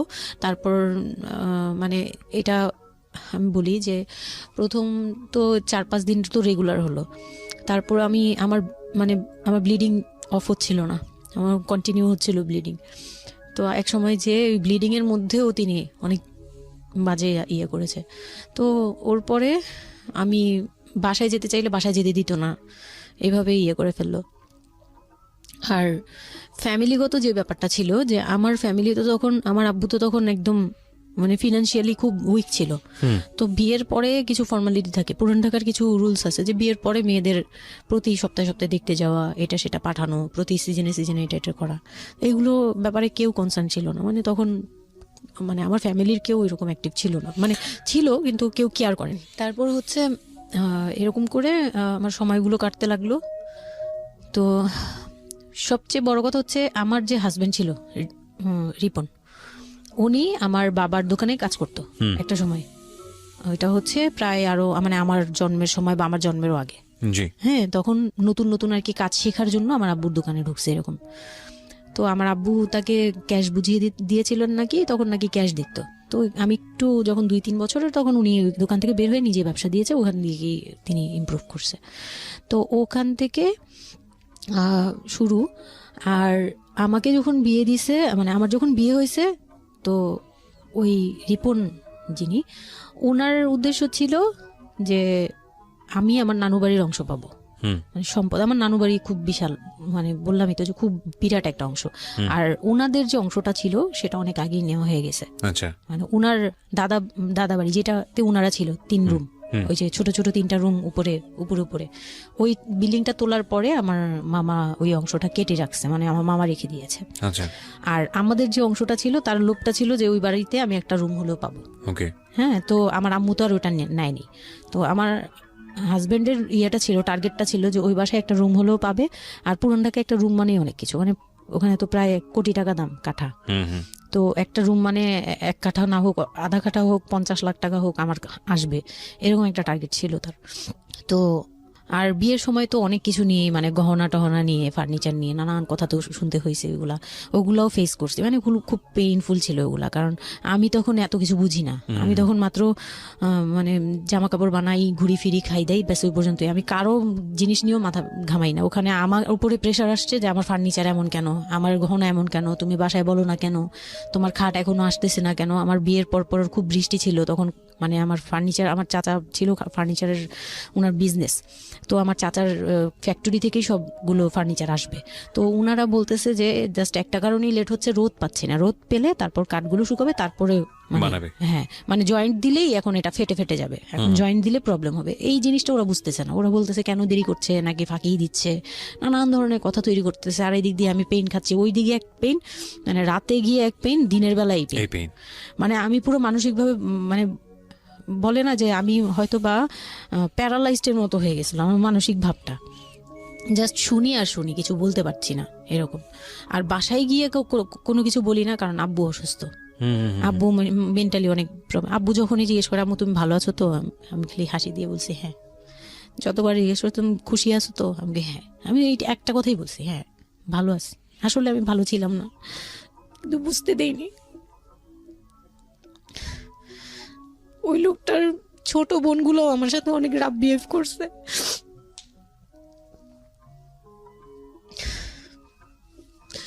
তো অনেক রুডলি আচরণ করেছে। আর ওনার যে ছোট ভাইটা ছিল, মানে আমার যে মেজো ভাই যেটা আর কি, ওনার আগে যেটা বিয়ে করেছে, তো ওনার ওয়াইফ ছিল আমার অনেক বছরের বড়, কারণ তাদের বিয়ে হয়েছিল 12 বছর আগে। আমার বিয়ের 12 বছর আগে তার বিয়ে হয়েছিল। আমি যখন বাড়িতে বেড়াতে আসতাম তখন মানে ভাবি রাতে খাওয়া দাওয়া এরকম, আমি ভাবি বলেই ডাকতাম, কিন্তু সম্পর্কে আমি বড় যা। কিন্তু উনার প্রায় উনাকে আমাকে একসাথে কোথাও দেখলে কেউ বলতো যে তোমার মেয়েটা, মানে এভাবে বলতো। তো ওই দিক থেকে উনার একটু, এটা জেলাসি বলবো না, এটা হয় আসলে, এটা নর্মাল একটা ব্যাপার। কারণ একটা উনি অনেক এজ হয়ে গেছিল, উনি নিজের জায়গা থেকে নিজেকে একটু দুর্বল মনে করতো। আমাকে এমনিতে সাপোর্টও দিত, আবার অনেক সময় দেখে কিন্তু পেইনও দিত। অনেক পেইন দিত, কিন্তু আমি ওই সময়টাতেই কেন জানি আমি ছোট থেকে এই জিনিসগুলো বুঝতে চেষ্টা করি যে কেউ আমাকে কেন জেলাসি করছে, কারণ তার মধ্যে কোনো দুর্বলতা আছে, আমার ওইটার জন্য মায়া হয়। আচ্ছা আমার কখনো এইটা মনে হয় না যে সে কেন জেলাসি করবে, আমি তার সাথে এখন কোচাকুচি করবো, মানে এই টাইপের মেন্টালিটি আসে না আমার। কেন Okay. জানি মনে হয় এই জায়গাটা যদি শুধরানো যেত, তাকে যদি একটু বোঝানো যেত আমি তাকে খুব ভালোবাসি বা আমি তাকে কিছু হেল্প করতে চাই, এরকম মনে হতো। তো ওই দিক থেকে আমি কিচ্ছু বলতাম না, কিন্তু সে আমাকে খুব পেইন দিত, কথাবার্তা এটা সেটা। উনি অনেক সিনিয়র পার্সন ছিল, তো কোনো গেস্ট আসলে আমাকে কিভাবে ছোট করবে, কিভাবে আমাকে অপমান করা যায়, কিভাবে কি দিয়ে, এগুলো নিয়ে সবসময় ইয়ে করতো। ওই দিকগুলো খুব পেইনফুল ছিল। তো ওগুলো যখন শেষ করলাম, মানে আমার যাকে বলতাম মাঝে মাঝে দুই একটা কথা, এগুলো নিয়ে সে আবার মানে মানে এখানে সেখানে বলে আরো ব্যাপারটাকে বড় বানাতো। তো আমি তখন বুঝতাম না, এখন বুঝি। তো এর মাঝখানে হলো কি, আমি প্রেগনেন্ট হলাম। না না, বিয়ের 1.5 মাস পরে আমি হচ্ছে কক্সবাজার যাব। আচ্ছা আমার হাজবেন্ড বলতেছে যে ঈদ চলে আসছে, তুমি ঈদের মধ্যে কিছু না নিয়ে আসো, ঈদের পরে আমরা কক্সবাজার যাই, এখানে কোনো খরচ টরচ যাতে আমাদের না হয়, হ্যাঁ এই জন্য আমরা কিছু কিনবো না। আমি বলছি আচ্ছা ঠিক আছে। তো তখন হচ্ছে বসুন্ধরা সিটি মার্কেটটা হচ্ছে নতুন হয়েছে। তো উনি বলতেছে আমরা বসুন্ধরা সিটিতে যাব শপিং এ, কিন্তু উনি যেটা বলতেছে যে আমার মানে বসুন্ধরা সিটিতে যাবে, কিন্তু আমাকে যে কিছু কিনে দিবে না এটা আমি জানতাম না। তো ওনার সাথে আমি গেলাম, প্রায় 20 থেকে 25 হাজার টাকা শপিং করলো। ওগুলা হচ্ছে সব ওনার বোন জামাই, বোনের বাচ্চা কাচ্চা, মানে ফ্যামিলির জন্য আর কি, ভাই বোন। আমিও পছন্দ করে করে কিনলাম সবার জন্যই যা যা লাগে। কেনাকাটার পরে আমি তো তখন ছোট মানুষ, তখন তো আমার 13-14 বছর বয়স। তো আমি কখনো এমন হয়নি যে আমি ঈদে জামা কাপড় নিইনি বা জামা কাপড় নতুন জামা কিনিনি, এরকম কখনোই হয়নি। তো ওইটা আমার বিয়ের ফার্স্ট ঈদ। তো আমার একটা শখ ছিল কি যে অন্তত একটা কটন ড্রেস হলেও আমি পাবো, এরকম একটা ইয়া ছিল আমার ভিতরে, যে না আমাকে কি আর না দিবে নাকি, বলছে দিবে না, হয়তো বা ভালো কিছু দিবে না, হয়তো নর্মাল কিছু হলেও আমাকে দিবে, ঈদে তো আর পুরনো জামা পরে থাকবো না। তো আমার এরকম ধারণা ছিল। ও পুরো শপিংটা শেষ করলো সারাদিনে, আমি রোজা রেখে পুরো শপিংটা করলাম খুব চয়েস করে করে।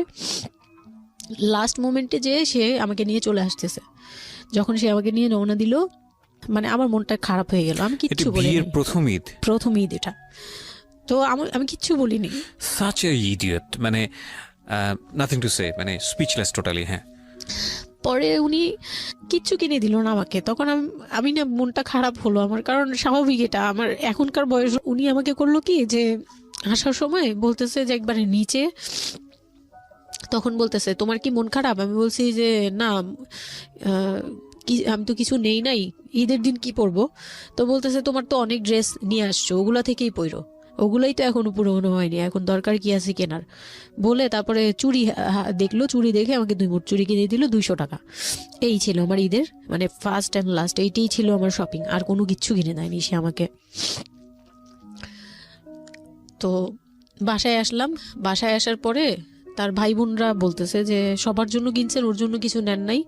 সে আমাকে মানে তার ফ্যামিলি থেকে আমাকে সেভ করবে কি, সে আমাকে বরঞ্চ বলতেছে যে ওরে কি কিনে দিব, ওর বাসা থেকে আমারে কি দিছে যে আমি ওকে কিনে দিব। তখন আমি বুঝলাম যে ও আচ্ছা সে কিনে দেয়নি। হ্যাঁ, তো আমি আর বাসায় কিন্তু কিছু বলিনি বা বাসায় যাইও নাই। এর মধ্যে বাসা থেকে আসলে সামর্থ্য কি ছিল আপনার ফ্যামিলিকে, মানে কিনে দেওয়া হয়েছিল কি ঈদের প্রথম দিন জামাইকে কিছু কিনে দেওয়া বা এরকম কোনো কিছু? হ্যাঁ, এটা করেছিল চান রাতে, একবারে লাস্টের দিকে শপিংটা হয়েছে তার আগে। তো সে এটা বলে ফেললো প্রায় 20 রোজার পরে এই ঘটনা আর কি। তো একবারে চাঁদ রাতের দিন আমার ভাই আর কি একটা পাঞ্জাবি গিফট করলো তাকে, আর সে আমাকে আর কিছুই দিল না। হ্যাঁ, সে ভাবতেছে যে আমি বুঝি বাসায় জানানোর পরে তখন এটা করছে। হ্যাঁ, তখন গিয়ে আরো খেপে গেল যে আমি নাকি বাসায় জানাইছি, তাকে ছোট করলাম এই জন্য। কিন্তু আসলে মানে সত্যি কথা বলতে যে আমি কিছুই বলি নাই, আমার মুখ দিয়ে তখন কথাই আসতো না, আমি ম্যানেজ কি করব, আমার তো কিছুই মাথায় থাকতো না তখন আমি তো পুরো মেন্টালি একটা ইয়েতে ছিলাম।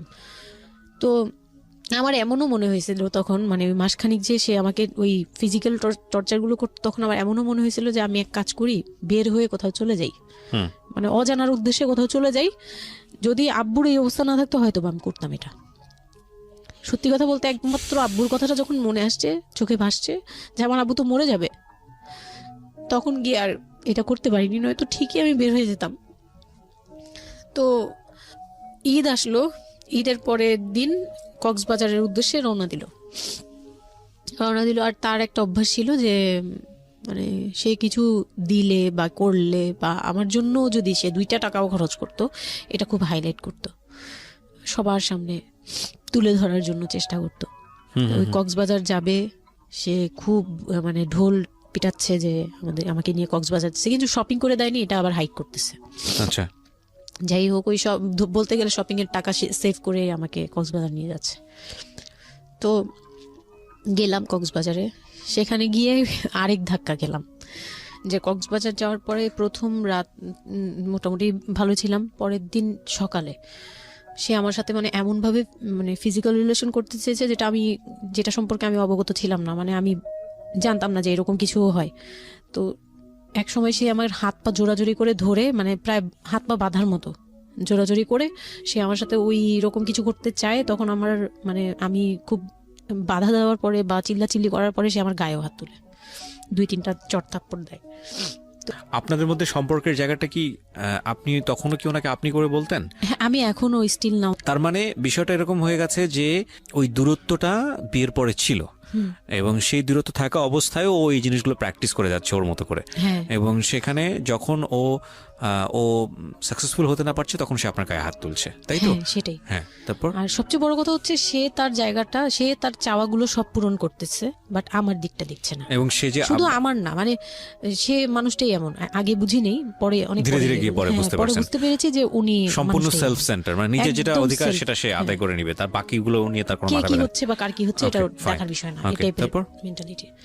তো এইগুলো করার পরে আমার মানে খুব পেইন হলো, আমার খুব কষ্ট হলো যে আমি কবে ঢাকায় যাব, একটা পেইন। ওটা কি জীবনে প্রথম কক্সবাজার যাওয়া? হ্যাঁ, ওটা আমার লাইফে ফার্স্ট। চিন্তা করে দেখুন, এক ধরনের হানিমুনি বলা চলে ওদের জন্য। হানিমুনি করা হয়েছিল, কিন্তু ওটা আমার জন্য হানিমুন ছিল না, অন্য কিছু ছিল। আচ্ছা, খুব পেইনফুল ছিল। ওকে। যাই হোক, আমি খুব ভয়ে ছিলাম যে এখানে আমাকে মেরে ফেললেও কেউ জানবে না, এরকম একটা ফিল ছিল আমার ভিতরে। চিন্তা করতে পারেন, প্রত্যেকটা মোমেন্ট একটা মানুষ, একটা মেয়ের সাথে, একটা ছেলের সঙ্গে বসবাস করছে একটা মেয়ে, এবং তাদের স্পেশাল মোমেন্টসগুলো তার জন্য ভীতির কারণ। সে হয়তোবা তখন এরকম মানে চিন্তা করছে যে এই স্পেশাল মোমেন্টটা যেন না আসে, ওর সঙ্গে স্পেশাল টাইমটা যেন আমি না হয়, রাত যেন না হয়। বিষয়গুলো তো এরকমই ছিল, কারণ ওর জন্য কিন্তু এগুলো অনেক ভয়ানক রকমের টর্চার।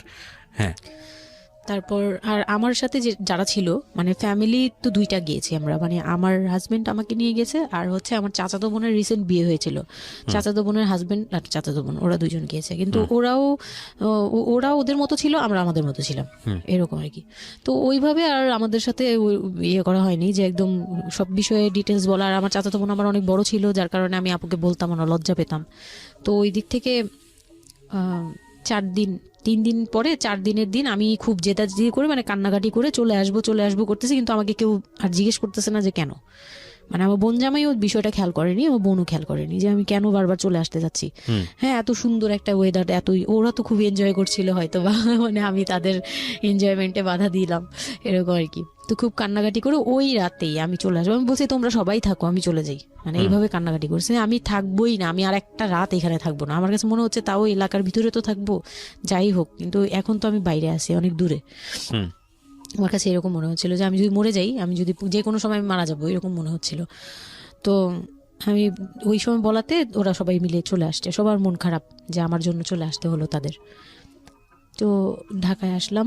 ঢাকায় আসার পরে ঈদের ছুটির শেষে সে তার মতো করে বিজনেস করতেছে, আমি আমার মতো ঘরে ছিলাম। 2-3 মাস গেল, কোরবানি ঈদ আসলো, প্রথম কোরবানি ঈদ। কোরবানি ঈদের সময় যেটা হলো সেটা হচ্ছে আমার মামার বাসা থেকে মাংস, মানে কোরবানি ঈদের যে মাংসটা পাঠায়, পুরান ঢাকার একটা ইয়ে আছে যে নতুন বিয়ে হলে বাবার বাড়ি থেকে রান পাঠানো হয়, একবারে পুরো একটা রান ধরে পাঠিয়ে দেয়, বাবার বাড়ি থেকে মেয়েদের পাঠায়, মানে কোটাকুটি নেই, রানী পাঠিয়ে দিতে হবে, একদম আস্ত পাঠায়। এটা পুরান ঢাকার রেওয়াজি, একবারে যে কয়টা মেয়ে থাকবে ওই কয়টা রান বাসায় যাবে, মানে ওই রানগুলোর কেউ কাটতে পারবে না, একদম আস্ত পা ধরে দিয়ে দিবে একবারে। আচ্ছা, ইন্টারেস্টিং তো। হ্যাঁ, এটা কিন্তু পুরান ঢাকার একটা রেওয়াজ, এখনো আছে। মানে কোরবানি হলেই সঙ্গে সঙ্গে রানটা যাবে মেয়ের বাসায়। আচ্ছা, মেয়ের বাসায় যেতেই হবে এটা। তো ওই রকম আমার মানে ওরা আশা করছিল যে আমার মামা এরকম করবে, কিন্তু আমার মামা তো প্রায় অনেক বড় গরু দেয়, আর একটা দেয় না, 2টা থেকে 3টা দেয়। তো ওনার নিজেরই আছে 3টা মেয়ে, 3 মেয়ের শ্বশুর বাড়িতে পাঠাতে হয় 3 রান, মানে এখন এক মেয়ের, বড় মেয়ের যে 20 বছর 22 বছর হয়ে গেছে বিয়ের, তারপরও পাঠাচ্ছে, প্রতিনিয়ত পাঠাতে হয়। তো ওই দিক থেকে আমি যদি এখন আরেকটা নেই, তাহলে উনি তো আরো কাউকে উকিল দিয়েছে, বা আরো কোনো মেয়ে আছে, মানে আমার উকিল দিয়েছে আমার খালু দিয়েছে, আরেক খালু আমার, ওই খালা হচ্ছে আমার আম্মুর খালাতো বোন, মামাতো বোন, কিন্তু আমাদের বাসায় মানে আমার নানু বাড়িতে বড় হয়েছে দেখে আমার আম্মুর খুব ক্লোজ। তো ওই খালু আমাকে উকিল দিয়েছে। তো ওই দিন করলো কি, যে এই রান পাঠায়নি বলে, সেই রান পাঠায়নি ঠিকই, কিন্তু রানের যে উপরের অংশ মানে বড় একটা পিস আমার বাসায় পাঠানো হয়েছে আমার উদ্দেশ্যে, আর নামটা আমার লিখে দিয়েছে, আমার নাম লেখা এটা পাঠিয়েছে। তো ওই মাংসটা রেখে যখন চলে গেছে না আমার ভাই, তার ছোট বোন, আমি তখন মানে দেখলাম যে মানুষ কতটা হিংস্র হলে পরে এরকম ফেস হয়। আমি তো চুপ করে বসে আছি, আমি কিছুই মাথায় নেই যে এটা নিয়ে যে কি হবে, আমি বুঝিই নেই বিষয়টা। সে মাংসটা ধরে রাস্তায় ফেলে দিছে ঈদের দিন রাস্তায় ফেলে, এই মাংসে কেন ওর নাম লেখা থাকবে, তাহলে এই যে আমরা কি, আমরাও তো ভাগ্নি, মানে আমরাও ভাগ্নি, আমাদের বাড়িতে আমার মাংস আসছে, ওর নাম দিয়ে আসছে, তাহলে রান আসলো না কেন? দোষ হয়ে গেছে, এটা খুব বড় অন্যায় হয়ে গেছে। ভয়ানক। আমি ভয়ানক বলছি এই কারণে যে আমাদের সমাজে কিছু কালচার আছে যেগুলো আসলে মেয়ের বাড়ি থেকে পূরণ করা হয়, ধরে নেওয়া হয়, বা ছেলের বাড়ি থেকেও, সেটা পাঠ্য বইয়ে তো থাকে না এগুলা, মানে কালচারে আছে, এগুলো শুনতে ভালো লাগে, কিন্তু প্র্যাকটিসের জায়গা থেকে যদি এটা অত্যাবশ্যকীয় নিয়ম হয়ে যায় কখনো কখনো, যেটা কতটা ভয়ানক পেইনফুল হয়। কান্ট ইউ এভার ইমাজিন যে বাবার সামর্থ্য নাই, তারপরে তাকে চিন্তা করতে হচ্ছে যে আমার মেয়ের বাড়িতে একটা রান পাঠাতে হবে, আমার কোরবানি দেওয়ার সামর্থ্য নাই, এই রান পাঠানোর জন্য আমাকে কোরবানি দিতে হচ্ছে। মানে আমাদের এই ব্যাড প্র্যাকটিসগুলা কতটা ভয়ানক হয়ে গেছে আমাদের সমাজে, এবং ইনফ্যাক্ট এগুলো নিয়ে কেউ কখনো কথা বলে না। এগুলো নিয়ে কথা বলা উচিত। একটা মানুষ, একটা সোসাইটি চেঞ্জ হবে কিভাবে, একটা মানে পুরো কমিউনিটি চেঞ্জ হবে কিভাবে, একটা রাষ্ট্র চেঞ্জ হবে কিভাবে, এই ছোট ছোট আমরা তো সব জায়গাতেই পয়জনাস। এই ছোট ছোট বিষয়গুলো যদি চেঞ্জ না হয়, আমরা যে এত ডিগ্রি নিচ্ছি, প্রতি বছর পিএইচডি, ভুরি পিএইচডি বের হচ্ছে, ডক্টরেট, হ্যাঁ, আমাদের বিশ্ববিদ্যালয়ে ভরে যাচ্ছে, আমাদের ছেলেমেয়েরা গোল্ডেন A+, আমাদের পাশের হার বাড়ছে, কিন্তু এই সব যে মানে খোরা কালচার, ল্যাংড়া টাইপের কালচার, এগুলোর যে পরিবর্তন হচ্ছে না, বা এগুলো নিয়ে যে কেউ কখনো কোনো কথা বলে না, এগুলো নিয়ে না পত্রপত্রিকায় কথা হয়, না কোনো মিডিয়াতে কথা হয়, অথচ এগুলো আমাদের জীবনটাকে পঙ্গু করে দিচ্ছে, এবং এগুলো নিয়ে কেউ কখনো কথা বলে না। আমরা যৌতুক নিয়ে কথা বলি, এবং যৌতুক একটা ঘাতক ব্যাধি, আমরা যৌতুক মোকাবেলা করতে পেরেছি, কিন্তু এই কালচারের মধ্যে যে যৌতুক ঢুকে বসে আছে, সেটা নিয়ে আমরা কেউ কখনো কথা বলি না, এবং এগুলো নিয়ে কথা বলা উচিত। কথা নইলে আমরা আসলে কিওর হব কিভাবে? আমরা যে বলি যে আমাদেরকে শুদ্ধ হতে হবে, আমরা মানুষ হিসেবে ভালো হতে হবে, বাট হাউ? আমাদের তো রন্ধ্রে প্রবলেম। সো প্রবলেমটাকে প্রবলেম বলা উচিত, অ্যাটলিস্ট কাউকে না কাউকে তো স্পিক আউট করতে হবে, এবং স্পিক আউট করলে তাহলে এই প্রবলেমগুলো সামনে আসবে, এবং সামনে আসলে এগুলো নিয়ে কিওর নিয়েও মানুষ কথাবার্তা বলবে। আমি তো জীবনে কোনোদিন শুনিও নাই, আমি জানি না পুরান ঢাকার এই কালচার যে মেয়ের বাড়িতে রান পাঠাতে হয়, এটা এখনো আছে, এবং এটা নিয়ে মোটামুটি মারামারি বাঁধার মতো অবস্থা। হ্যাঁ, এটা নিয়ে মানে এটা কোনোভাবেই মিস করা যাবে না, এরকম অবস্থা। তো আমার বাসায় কিন্তু রান আসছে, আমার বাসায় পরে রান আসছে। ওকে, ওইটা ছিল ঈদের দিন। হ্যাঁ, ঈদের দিন তারা আমাকে খুব ব্যাডলি কথা শুনাইছে। আমাকে সামনে বসিয়ে রেখে, মানে 4-5 ভাই বোন একসাথে বসে যেরকম মিটিং, মনে হয় আমি অনেক বড় একটা পাপ করে ফেলছি তার ভাইয়ের কাছে বিয়ে হয়ে। আমার পাপ হয়েছে যে আমি নাকি তার ভাইকে কিভাবে ভুলিয়ে ভালিয়ে, আমি তখন ভুলাবো কি, আমার তো ভালানোর প্রশ্নই আসে না। আমি তখন মনে মনে মানে হাসিও পাচ্ছে, আমি অবাক হচ্ছি যে এগুলো কি বলতেছে, আমি নাকি তাদের ভাইকে হাত করেছি, এই টাইপের কি কথা বলতে, মানে আমি এখন বলতে পারবো না বুঝিয়ে। তো এগুলো বলছে, তো আমার কাছে খুব মনে হচ্ছে যে আমি কান্না করতেছি, খুব কান্না করছিলাম। তো কান্না করার পরে আমার যে হাজবেন্ড ছিল, সে কেমন একটা লোক যে সে এটাও বললো না যে মাংসটা তুলে নিয়ে আসি। এটা তো একটা মানে বলতে গেলে কোরবানি দেওয়া হয়। আপনার শ্বশুর বেঁচে ছিল না? না, আমার শ্বশুর শাশুড়ি দুজনই মারা গিয়েছে। তার মানে ওই পরিবারের মূল হর্তাকর্তা হচ্ছে আপনার হাজবেন্ডই? হ্যাঁ। আচ্ছা। তো তখন সে ওই মাংসটা নিয়ে আসলো না, ভাই বোন ফেলে দিছে, সেও তাদের সাথে তাল মিলাচ্ছে। কিন্তু আবার আমাকে সরাসরি কিছু বলছে না, কিন্তু কুকুর কামড় দেওয়ার কথা, কারণ পুরান ঢাকায় তো কুকুরের অভাব নাই রাস্তাঘাটে, আমি যেটা দেখি। না, ওইগুলির ভিতরে নাই, ছিল না, ওইগুলিতে ছিল না, থাকলে হয়তো। আর এগুলো করলে তো আপনাদের যে কালচারটা, সেটা হচ্ছে পুরান ঢাকায় একটা জিনিস খুব ভালো লাগে, একটা ফ্যামিলির খবর আর একটা ফ্যামিলি জানে, যে এই ফ্যামিলি পরিবারে কি হচ্ছে, এই পরিবারে কি হচ্ছে না হচ্ছে। আশপাশে তো খুব মানে ওরা তো খুব লাগানো বাড়ি ঘর, তো সবাই শুনে, এক দেয়াল দুই বাড়ি। তার মানে এগুলো নিয়ে কত কানাঘুষা তো হচ্ছিল নিশ্চয়ই। পুরো এলাকা, আমি যে কি পরিমাণ মানে লজ্জা, মানে অনুতাপ, আমাকে মানে এমন বানিয়ে ফেলছে যে আমি ওই বাড়িতে শুধু ক্লাস 9-এ পড়ুয়া একটা মেয়ে, যেখানে তার মানে রঙিন স্বপ্ন নিয়ে ডানা মেলে বাঁচার কথা, এবং ঢাকাতে বড় হয় একটা মেয়ে, ক্যান্ট ইউ এভার ইমাজিন?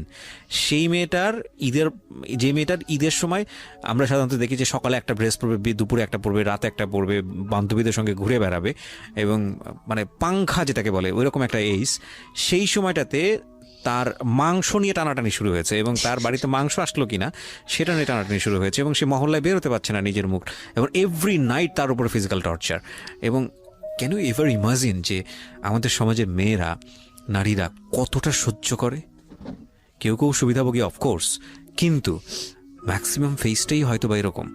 এবং এই জন্য নারী নির্যাতন বলে যে শব্দটা না, আসলে এটার যে ব্যাপ্তি, মানে এটার যে কতটা ভায়োলেটিভ হতে পারে, এটার ভেতরে না ঢুকলে আসলে বোঝা যায় না। তারপর কি হলো? তারপর ওই দিন গেল, ওই দিন ওই মাংসটা আমার ওই যে মেঝো দেবর, যে উনি আবার একটু অন্যরকম ছিল, উনি পড়ালেখা করেনি, উনি খুব রাফলি কথা বলতো, উনি জুতার ব্যবসা করতো। তো এমনিতে মেন্টালিটির দিক থেকে বলতে গেলে অনেকে থাকে না যে পড়ালেখা না করেও শিক্ষিত, অনেকে এরকম থাকে, কিন্তু মানে সে পুরোপুরি মানে শুদ্ধ ভাষায় কথা বলতে পারে না যে একটা লোক, খুব ঢাকাইয়া ভাষায় পুরোপুরি গালাগালি, বলতে গেলে প্রত্যেকটা কথার আগে পিছনে একটা করে গালি থাকে এরকম। কিন্তু তারপরেও না, তার মেন্টালিটি আমার ভালো লাগতো। ইভেন নাও আমি এখনো চিন্তা করি যে আমার ওই ভাইয়া অনেক ভালো, হ্যাঁ, ওই দিক থেকে। তো উনি আসছে, উনি এসে এরকম দেখে বাসায় মাংসটা নিয়ে এসে রেখে তারপর খুব গালাগালি করে খুব বাজেভাবে ভাই বোনদের বলল যে তোরা আসলে মানুষই না, তোরা মানুষ হইলে এই ধরনের এই সিচুয়েশনটা ক্রিয়েট করতি না। মানে উনি ওনার মতো করে বলছে গালাগালি করে যে এইরকম মানুষ করে, তোরা কি ছোট লোক, জীবনে কি কখনো এগুলি দেখোস নাই, বা এগুলো কি কখনো খাস নাই, বা এখনো কি পাস না? এরকম করার কি আছে? ওর বাসা থেকে আসলে খাবি? এরকম মানে এইভাবে খুব বাজে বাজে 2-4টা কথা বলছে। তারপর তারা গিয়ে ঠান্ডা হয়েছে, আর আমার বলতেছে তুমি এখানে বসে বসে ওদের দৃশ্য দেখতেছো কেন, তুমি উপরে যাও। তখন তার বউর আবার একটু জেলাস হলো যে আমার প্রতি তার কেন এত টান। মানে ওই দিক থেকে আবার মানে ওইটা ওইভাবে দেখলো না যে ভাই হিসেবে বোনকে সেভ করলো, এরকম না। আমি কিন্তু এইভাবে নিয়েছি যে মনে হচ্ছিল যে আমার বড় ভাই, এটা ওদের ভাই না, আমারই বড় ভাই, আমাকে সেভ করলো। আমার কাছে এত ভালো লাগছে, আমি কিছু হলেই বলতাম ভাইয়ারে, যে বলতাম ভাইয়া দেখেন না আমার সাথে এটা বলতেছে, সাথে সাথে নেমে এই কে ওরে গালাগালি করছে, উনি তো গালাগালি শুরু করে দেয়। আর উনারে সবাই ভয় পেত, মানে আমার হাজবেন্ড ভাই বোনের সাথে তাল মিলাতো, আর উনি ছিল একটু ডিফারেন্ট। তো কিছু হলেই উনি বাসায় আসার অপেক্ষায় থাকতাম, উনি আসলে উনারে বলবো। একদম সিঁড়ি দিয়ে ওঠার সময় নামার সময় ভাইয়া আজকে আমার না এটা বলছে, এই সাথে সাথে ভালো হলে, মানে উনি মোটামুটি আমাকে সেফ রাখতো। আর ছোট যে দেবরটা ছিল, ও হচ্ছে একদম কোনো কথাই বলে না, চুপচাপ, ইয়েস নো কিছুই বলে না, চুপচাপ। সে আবার ছিল স্কুল টিচার, মানে ওই পুরো ফ্যামিলিতে ওই এডুকেটেড ছিল, মাস্টার্স কমপ্লিট করা আর কি। ও একটা খুব ভালো সাইড বেছে নিয়েছে যে কথা বলে এখানে লাভ হবে না। না, হ্যাঁ, সে একদম চুপ, নিরপেক্ষ। কারণ তাদের সাথে বলতে গেলে ভাই বোনের সাথে দ্বন্দ্ব হবে, তা আরেকটা দিল একদম, মানে আরেক ধোলাই দিল সবাইকে, যে ছোট লোক। এখন বল যে ও বাসায় ফোন করে বলছে বা বাসায় গেছে, ও তো কালকে থেকে বাসায় যায়নি, ওর হাত তো ফোনও নাই, ফোন নিলে তোদের কাছ থেকে তো নিতে হবে, তখন আমার হাতে ফোন নেই, তো ও তো বাসায়ও যায়নি। এখন বল যে এটা ও বলছে তারপর ও পাঠাইছে, তোরা এত ছোট লোক কেন, মানে ভাই বোনরাই বলতেছে। তো ওরা তো আর কিছু, হ্যাঁ এটা পাঠানো তো এটা উচিতই, এটা ওদের উচিত, এই সেই, এটা তেমন কিছু না। মানে সে তারা তারপরও ছোট হচ্ছে না, তারা মনে করতেছে এটাই করা উচিত ছিল, এটা না করলে আরেকটা কথা শুনাইতাম, এরকম বলতেছে উল্টা। তো এগুলো করার পরে আমিও আর এগুলা মাথা থেকে ফেলে দিলাম, ভাইয়াও বলে টলে চলে গেল। আর আমার হাজবেন্ড যে ছিল সেও খুব খুশি, সে মানে আমার বাসা থেকে পাঠাইছে এই সেই।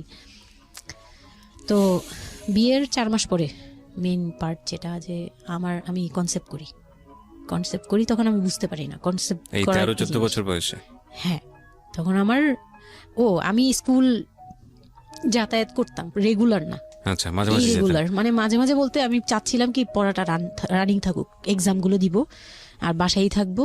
আর বাসা থেকে যখন স্কুল ড্রেস পরে বেরোতাম, আমাকে সবাই মিলে কি যে বলতো, মানে বলার মতো না, এগুলো অকথ্য ভাষা বলতে গেলে, যে মানে নোংরা নোংরা কথা বলতো। তো যাই হোক, ওগুলো আমি কানেও নিতাম না। আমি বলতাম না আমি স্কুলে যাব। আর যেহেতু বিয়ের সময় বলছে যে ওরে পড়াশোনা করতে দিব, আমার হাজবেন্ড এগুলো বলছে, ও না ও স্কুলে যাবে আসবে সবই করবে। পরে গিয়ে বলে কি তুমি বাড়ির বড় বউ, তুমি যদি স্কুল ড্রেস পরে স্কুলে যাও কেমন দেখা যায়? আমি তো বোরকা পরতাম।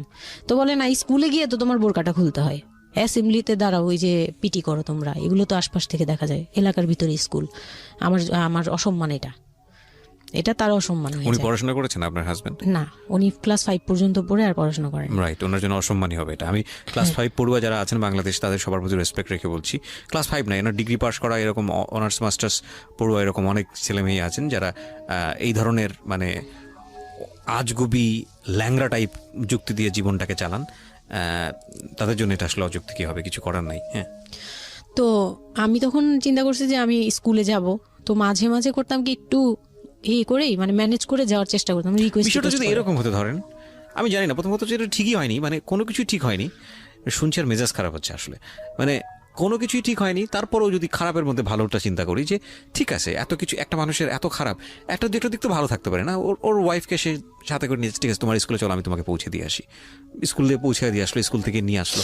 কিছু জিনিস হয়তো ওনার আত্মসম্মানে লাগবে, যেহেতু উনি বেশি দূর পর্যন্ত লেখাপড়া করেনি, উনি অনেক কালচারের সাথে অভ্যস্ত না। এতটুকু হলেও তো ও নিজের মনটাকে বুঝতে দিতে পারতো যে না, আমার হাজবেন্ড আমাকে কেয়ার করে। মানে স্টুপিডিটির আর কি, মানে লিমিটলেস স্টুপিডিটি যাকে বলে। হ্যাঁ, তুমি অ্যাসেম্বলিতে দাঁড়াবে, সেখানে তোমার লেখাপড়া বন্ধ, বদমাইশ। তারপর স্কুল বন্ধ করে দিল। না, তখন আমি কনসেপ্ট করি, আমি বুঝতে পারিনি। আমার তখন টেস্ট পরীক্ষা চলছে স্কুলে। তো পরীক্ষা দিতে দিতে আমার মানে শারীরিক পরিবর্তন খেয়াল করলাম, যে আমার বমি লাগতেছে খুব, মানে বইয়ের দিকে তাকাতে পাচ্ছি না, খাতার দিকে তাকাতে মানে মাথা কেমন করতেছে। তখন ক্লাস 9-এ। তখন আপনি জানেন না আপনি কনসিভ করেছেন? না, তখনও মানে এইটার সিমটম ফার্স্ট। তো এইরকম হওয়ার পরে রাতে 11:30 12টার দিকে আমি না খুব গড়াগড়ি করে কান্না করতেছি, জোরে জোরে, মানে খুব গড়াগড়ি করে জোরে জোরে কান্না করতেছে। আমার মাথায় নাই যে কে শুনতেছে কে না শুনতেছে এরকম। তো এটা দেখে তার বোন, যেটা বিয়ে হয়ে গেছে, সে আবার ছিল বাসায়। তো সে দেখে বলতেছে, সে আবার মানে খারাপ লাগছে তার কাছে, বলে চলো এক্ষুনি তোমার নিয়ে হসপিটালে যাব। হ্যাঁ, ওর কি হইলো হঠাৎ করে, কি খাইছিলা তুমি, কি উল্টাপাল্টা কিছু খাইছো কি না, এই সেই। বলছি না, আমার কেন জানি অনেক পেট ব্যথা করতে, আমি পারতেছি না সহ্য করতে, পেট জ্বলতেছে আমার খুব। তো নিয়ে গেল ডাক্তারের কাছে। তখন ডাক্তার আমার নার্ভস দেখে বললো যে she is pregnant. But 100% confirm করতে পারবেন না এমনিতে, তবে উনি আর কি উনার মতো করে বলছে। আর তখন টেস্ট দিল একটা, যে রাতে নিয়ে যান, ইউরিন টেস্ট টাইপের একটা কিছু বাসায় করা যাবে, ওই টাইপের একটা টেস্ট দিল। তো ওইটাই করলাম। বাসায় এসে করার পরে পজিটিভ আসছে, যেভাবে বলছে ওইভাবে করছি, করার পরে পজিটিভ আসছে। পজিটিভ আসার পরে মানে আমার কাছে যেটা মনে হচ্ছিল যে আমি মানে এতটা খুশি হয়েছি। আমি কিন্তু বিয়ে নিয়েও খুশি না, আমার মনে হচ্ছে এটাই আমার অ্যাচিভমেন্ট লাইফের। আচ্ছা, এতটা খুশি হয়েছে আমি বলতে পারবো না কেন। এটা আসলে ন্যাচারালি আল্লাহ হয়তো প্রত্যেকটা মেয়ের মধ্যে এই বিষয়টা দিয়ে দেন, যে নইলে আসলে মা কেন, মানে মা তো মাই, এটা আসলে আল্লাহ গিফটেড। অফকোর্স দেখেন, এরকম একটা ডিফিকাল্ট সিচুয়েশনের মধ্যে, যেখানে 13 বছর বয়সে ওর আসলে এই জিনিসটা ফিল করার কথা না, সেখানে ও ফিল করতেছে, এটা কিন্তু লজিকলেস ফিল, এবং এই ফিলটা সম্পূর্ণই ন্যাচারাল। ওকে, আমার কাছে তখন মনে হচ্ছিল কি যে আমার পেটে একটা জীবন্ত কিছু আছে, এক্স্যাক্টলি, মানে এইরকম ফিল হচ্ছে। আর আমি এটাকে মানে একটা কিউরিওসিটিও, যে দেখি তো কি হয়, কতদিন পরে কি হবে, মানে এটা আস্তে আস্তে বড় হবে, এটা কি করবে পেটে, এটা কিভাবে আসবে, মানে দুনিয়াতে কিভাবে আসবে, এটা এইগুলোও জানি না আমি, যে মানে এটা বড় হলে পরে এটা যে কিভাবে দুনিয়াতে আসবে। You feel like it's a game, কোন একটা খেলা, মজার একটা খেলা, যে আমি একটা কিছু পাইছি, এটা নিয়ে থাকা যাবে এখন, এরকম মনে হচ্ছিল তখন। খুব মানে খুব কেন জানি খুব আনন্দ, মানে মা হওয়ার ফিল না, কিন্তু এটা মা হওয়ার ফিল না, কিন্তু কিউরিওসিটির জায়গা থেকে কিছু একটা আছে আমার সাথে, আমি এটা নিয়েই থাকবো এখন, মানে আমি একটা কিছু পাইছি এখন, আর আমি একা না, এরকম মনে হচ্ছে। তা আমি না দৌড়ে দৌড়ে বের হয়ে বললাম কি, ওই যে বোনটা আমাকে রাতে নিয়ে গেছিল ডাক্তারের কাছে, সে তো ছিল রাতে। তো আমি বের হয়ে বলতেছি কি, আপা আমার না এইরকম 2টা আসছে, মানে এই পজিটিভ স্টেপ গুলো আসে যেগুলো বলছি। পরে সে না সাথে সাথে বলে কি, এখন তো আমাদের কদর কমে যাবে আরো। প্রথম ডায়লগ ছিল এটা, মানে মনটা খারাপ করে সে বড় নিঃশ্বাস ফেলে বললো, হ্যাঁ এখন তো আমাদের কদর কমে যাবে, আর তো এখন তো আর কম কম আসা লাগবে। তার সাথে ছোট বোনটা বলতেছে, তুমি না সময় কমে বুঝে কথা বলো না, এইগুলো তো বুঝতে হবে, মানে তাদের মতো করে তারা বলতেছে, যে পুরান ঢাকার মানুষ যেভাবে বলে ওইভাবে বলতেছে, যে এগুলো তো বুঝতে হবে যে এগুলো প্ল্যান করা। মানে আমি ইচ্ছা করে কনসেপ্ট করছি এরকম কিছু বুঝাইছে, কিন্তু আমি তখনও না এই জিনিসটা মানে ঘোলা ঘোলা, আমি বুঝি নাই যে ওরা কি বলতেছে দুইজনে। তা আমি বলি যা মজা তাই বলুক, আমি আমার মতো থাকি। তা আমি দৌড় দিয়ে গিয়ে আমার হাজবেন্ডকে না বললাম, এই উঠেন না উঠেন না উঠেন না। আমি তখনও পর্যন্ত কিন্তু তাকে খুশি হয়ে গেছে বলিনি, ফার্স্ট তাকে খুশি মনে কিছু বলতেছি। বিয়ের 4 মাসে আমি তাকে কখনো ডাকও দিইনি, তাকে কিছু বলিও নাই, বা আমি ওনাকে কোনো রিকোয়েস্টও করি নাই, কোনো আহ্লাদও করি নাই। ফার্স্ট মানে মনে হলো যে আহ্লাদ করে বলি যে জানেন আমি এরকম আসছে আমার। তো আমি কাকে বলবো, ওদের করে খুশি করতে পারিনি, যাই রে দেখি খুশি করতে পারি কিনা। যে তাকে ধাক্কা দিছি, সে ঘুম থেকে বিরক্ত হয়ে উঠলো, এই ধাক্কা কি করো কেন, কি হয়েছে? আমি তো মনটা ভেঙে গেলাম, কি যে আমি তো এরকম আমার পজিটিভ আসছে, দেখালাম যে এই যে এটা হলে না পজিটিভ হয়, রাতে পেট ব্যথা বলছিলাম না, তো ওইটার ইয়েতে এটা আসছে। তারপরে না চুপ হয়ে তাকায় আছে, বলে কি এইগুলা কি, এইগুলা কি মানে বুঝলাম না। বলে কি এইটা তো ঠিক না। কি ঠিক না? তারপর বলতেছে যে এই এখন তো এগুলোর দরকার নেই আমাদের, এখন তো এগুলোর কোনো দরকার নাই। তো আমি বলি আপনি আমার স্কুল যেতে দিবেন না। আমি এবার তখন মুখ খুললাম, আপনি স্কুল যেতে দেন না, তারপরে আর আমি তো এই জিনিস মানে এটা কিভাবে কি হয়েছে আমি তো জানি না। আমি ভাবছি যে আপনি হয়তো বা কিছু করছেন, আমি জানি না। আমি তাকে এইভাবেই বললাম খুলে যে আমি তো আসলে জানি না, যে আমি ভাবছি আপনি চাচ্ছিলেন এই জন্য হয়তো বা এরকম কিছু হয়েছে। আর মানে প্রোটেকশন নেওয়া টেওয়া সবকিছু তার উপর ডিপেন্ড করে। তারপর হচ্ছে এটা বলার পরে না মানে আমি আর কিছু বলার মতো ইয়েতে ছিলাম না, আমি চুপচাপ, যে ওরা কি করবে না করবে আমি কিছু জানি না। তো আমার হাজবেন্ড যেটা করলো, যে সে চাচ্ছিল না যে আমি মানে সে চাচ্ছিল না বেবিটা, মূল কথা হচ্ছে সে চাচ্ছে এটাকে বেবিটা অ্যাভয়েড করে চাচ্ছে না ফেলতে। মানে, কিন্তু কিছু বলতেও পারছে না। আমি এবার বাসায়ও বলছি, বাসায় সবাইও খুব চিন্তিত আমার এইটুক বয়সে আমি কিভাবে কি করব। আর এদিক দিয়ে আমি এবার কিছুই বলছি না, আমি আমার মতো করে চলছি, নর্মাল লাইফ কাটাচ্ছি। আমার কোনো শারীরিক পরিবর্তন তেমন আসে নাই, সত্যি কথা বলতে। শুধু একটু মানে কিছু কিছু খাবার আছে একটু বাজে লাগতো, এছাড়া আমার সবই নর্মাল। আমি নর্মাল ওয়েতেই আমি ওই ওষুধ খাচ্ছি রেগুলার, আর হাঁটাচলা করতেছি, লাফালাফি সিঁড়ি বাওয়া কোনো কিছুতেই আমার ইয়ে নেই। আছে ডাক্তার থেকেও কোনো ধরনের কোনো কন্ডিশন দেয়নি? না, ডাক্তার দিয়েছে, ডাক্তার ওই যে 2-1টা ওষুধ দিয়েছে। প্রথম কথা হচ্ছে ডাক্তার থেকে যে বাক্যটা আসলে ছিল যে এই 13 বছরের মেয়ের সাথে এটা কিভাবে হলো? ও ডাক্তার, হ্যাঁ। তখন যখন ফার্স্টে ওই দেখলো, তো উনি বললো যে এটা তো আসলে নষ্ট করাটা ওর জন্য রিস্ক। এক্স্যাক্টলি, মানে সব দিক থেকে তো রিস্ক। ডাক্তার যেটা বললো, যে জাফর ইকবাল আমার বাসার পাশেই ছিল উনি, তো উনি আমাকে যেটা বললো যে এই মেয়ের মানে রাখাটাও যেমন রিস্ক, ফেলে দেওয়াটা। আর যেহেতু মানে আল্লাহকে তো সবাই বিশ্বাস করি, তো বলতেছে যে যেহেতু আল্লাহ চাচ্ছে, যেহেতু এসেই পড়ছে, এটাকে নিয়ে আমরা মাতাবুরি না করি, যেহেতু রাখাও রিক্স ফেলে দেওয়া রিক্স, তে রাখুক না। এটা এইভাবে আল্লাহকে নিয়ে বলা যাবে না, এমন বলছে, ভুল বলেছে না। উনি বলছে আর কি থাক, ঠিক আছে, যদি ভাগ্যে থেকে থাকে তাহলে হবে। আর এই বয়সে হয়, কিন্তু এত অল্প বয়সে নেওয়াটা ঠিক না, উনিও এটা বলছে। তো ওইভাবে ইয়ে করার পরে তো আমি তো রাখছি ঠিকই, কিন্তু আমি তো মানে ওই সময়টা তো ভালোই গেছে। বাচ্চাটা হওয়ার পরে তো আমি বুঝতে পারছি যে আসলে জিনিসটা যে আমার পুরো কত বড় একটা ইয়ে ছিল। এখন আপনার হাজবেন্ড হ্যাপি না, সে চিন্তিত বিষয়টা নিয়ে। তারপর কি হলো? তারপরে থেকে আমার মধ্যে একটা বিরাট গ্যাপ তৈরি হলো। সে আমার সাথে মানে টোটালি মিশে না।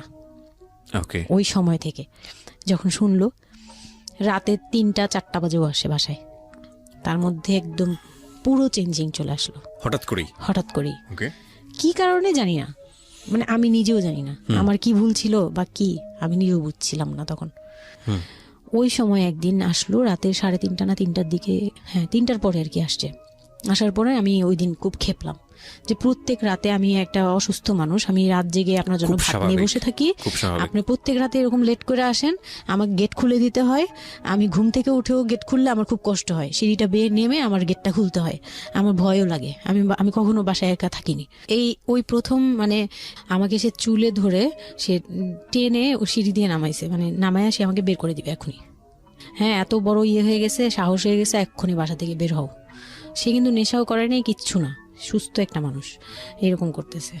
তো তার ভাই বোনগুলো এসে বলতেছে আপনি কি মানুষজন কি বলবে, তারা মানুষজনের চিন্তা করতেছে, কিন্তু আমার যে টর্চার হচ্ছে এটা বলতেছে না। এইটা আরেকটা বিষয়, এই যে এগুলো বিষয় আসলে না আমার মেজাজ খুব খারাপ হয়ে যায়।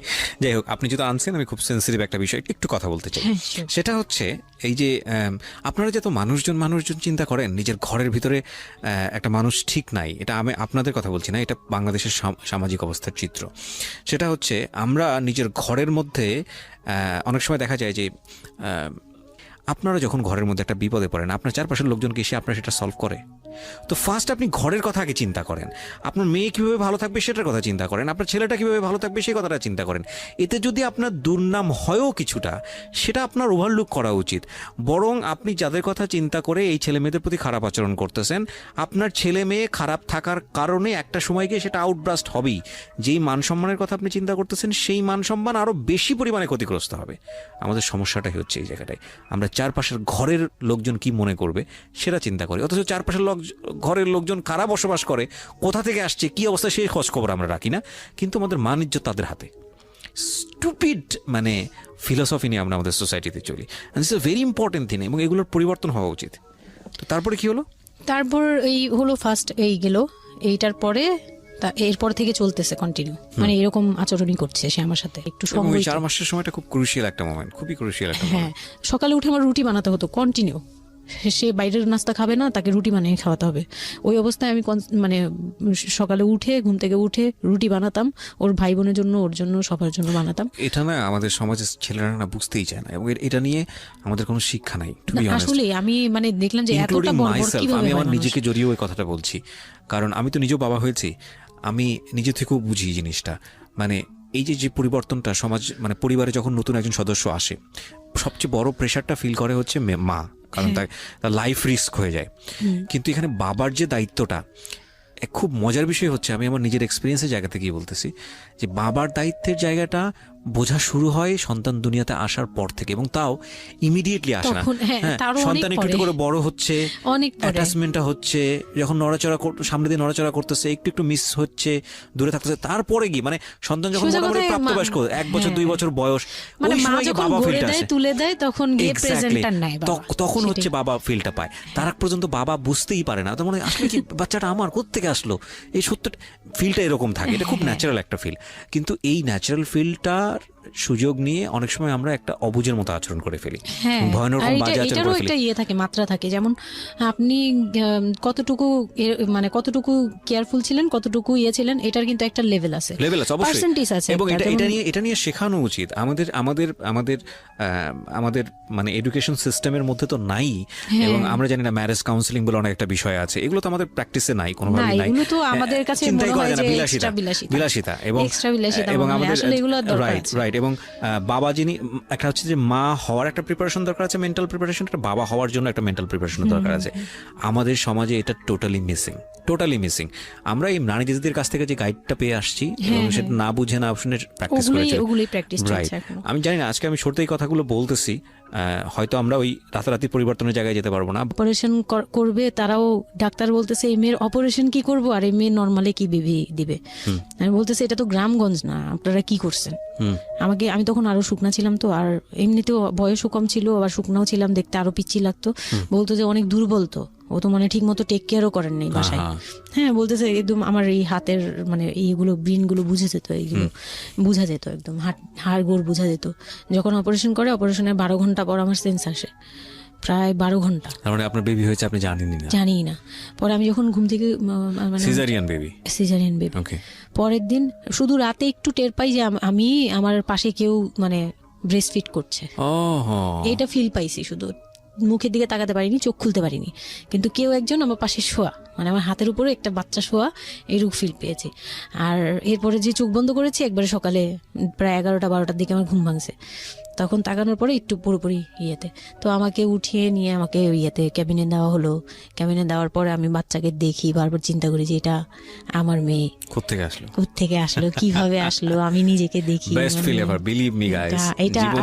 তখন না আমার মাথায় এটাও ছিল না যে এটার বাবাকে, এটার ফুপুকে, এটার চাচা, কিন্তু হোয়াট এভার আমার বাচ্চা এটা, মানে আমি এখনো স্টিল না, আমার বাচ্চা এখন ক্লাস 8-এ পড়ে, এখনো আমি তাকে বাচ্চা।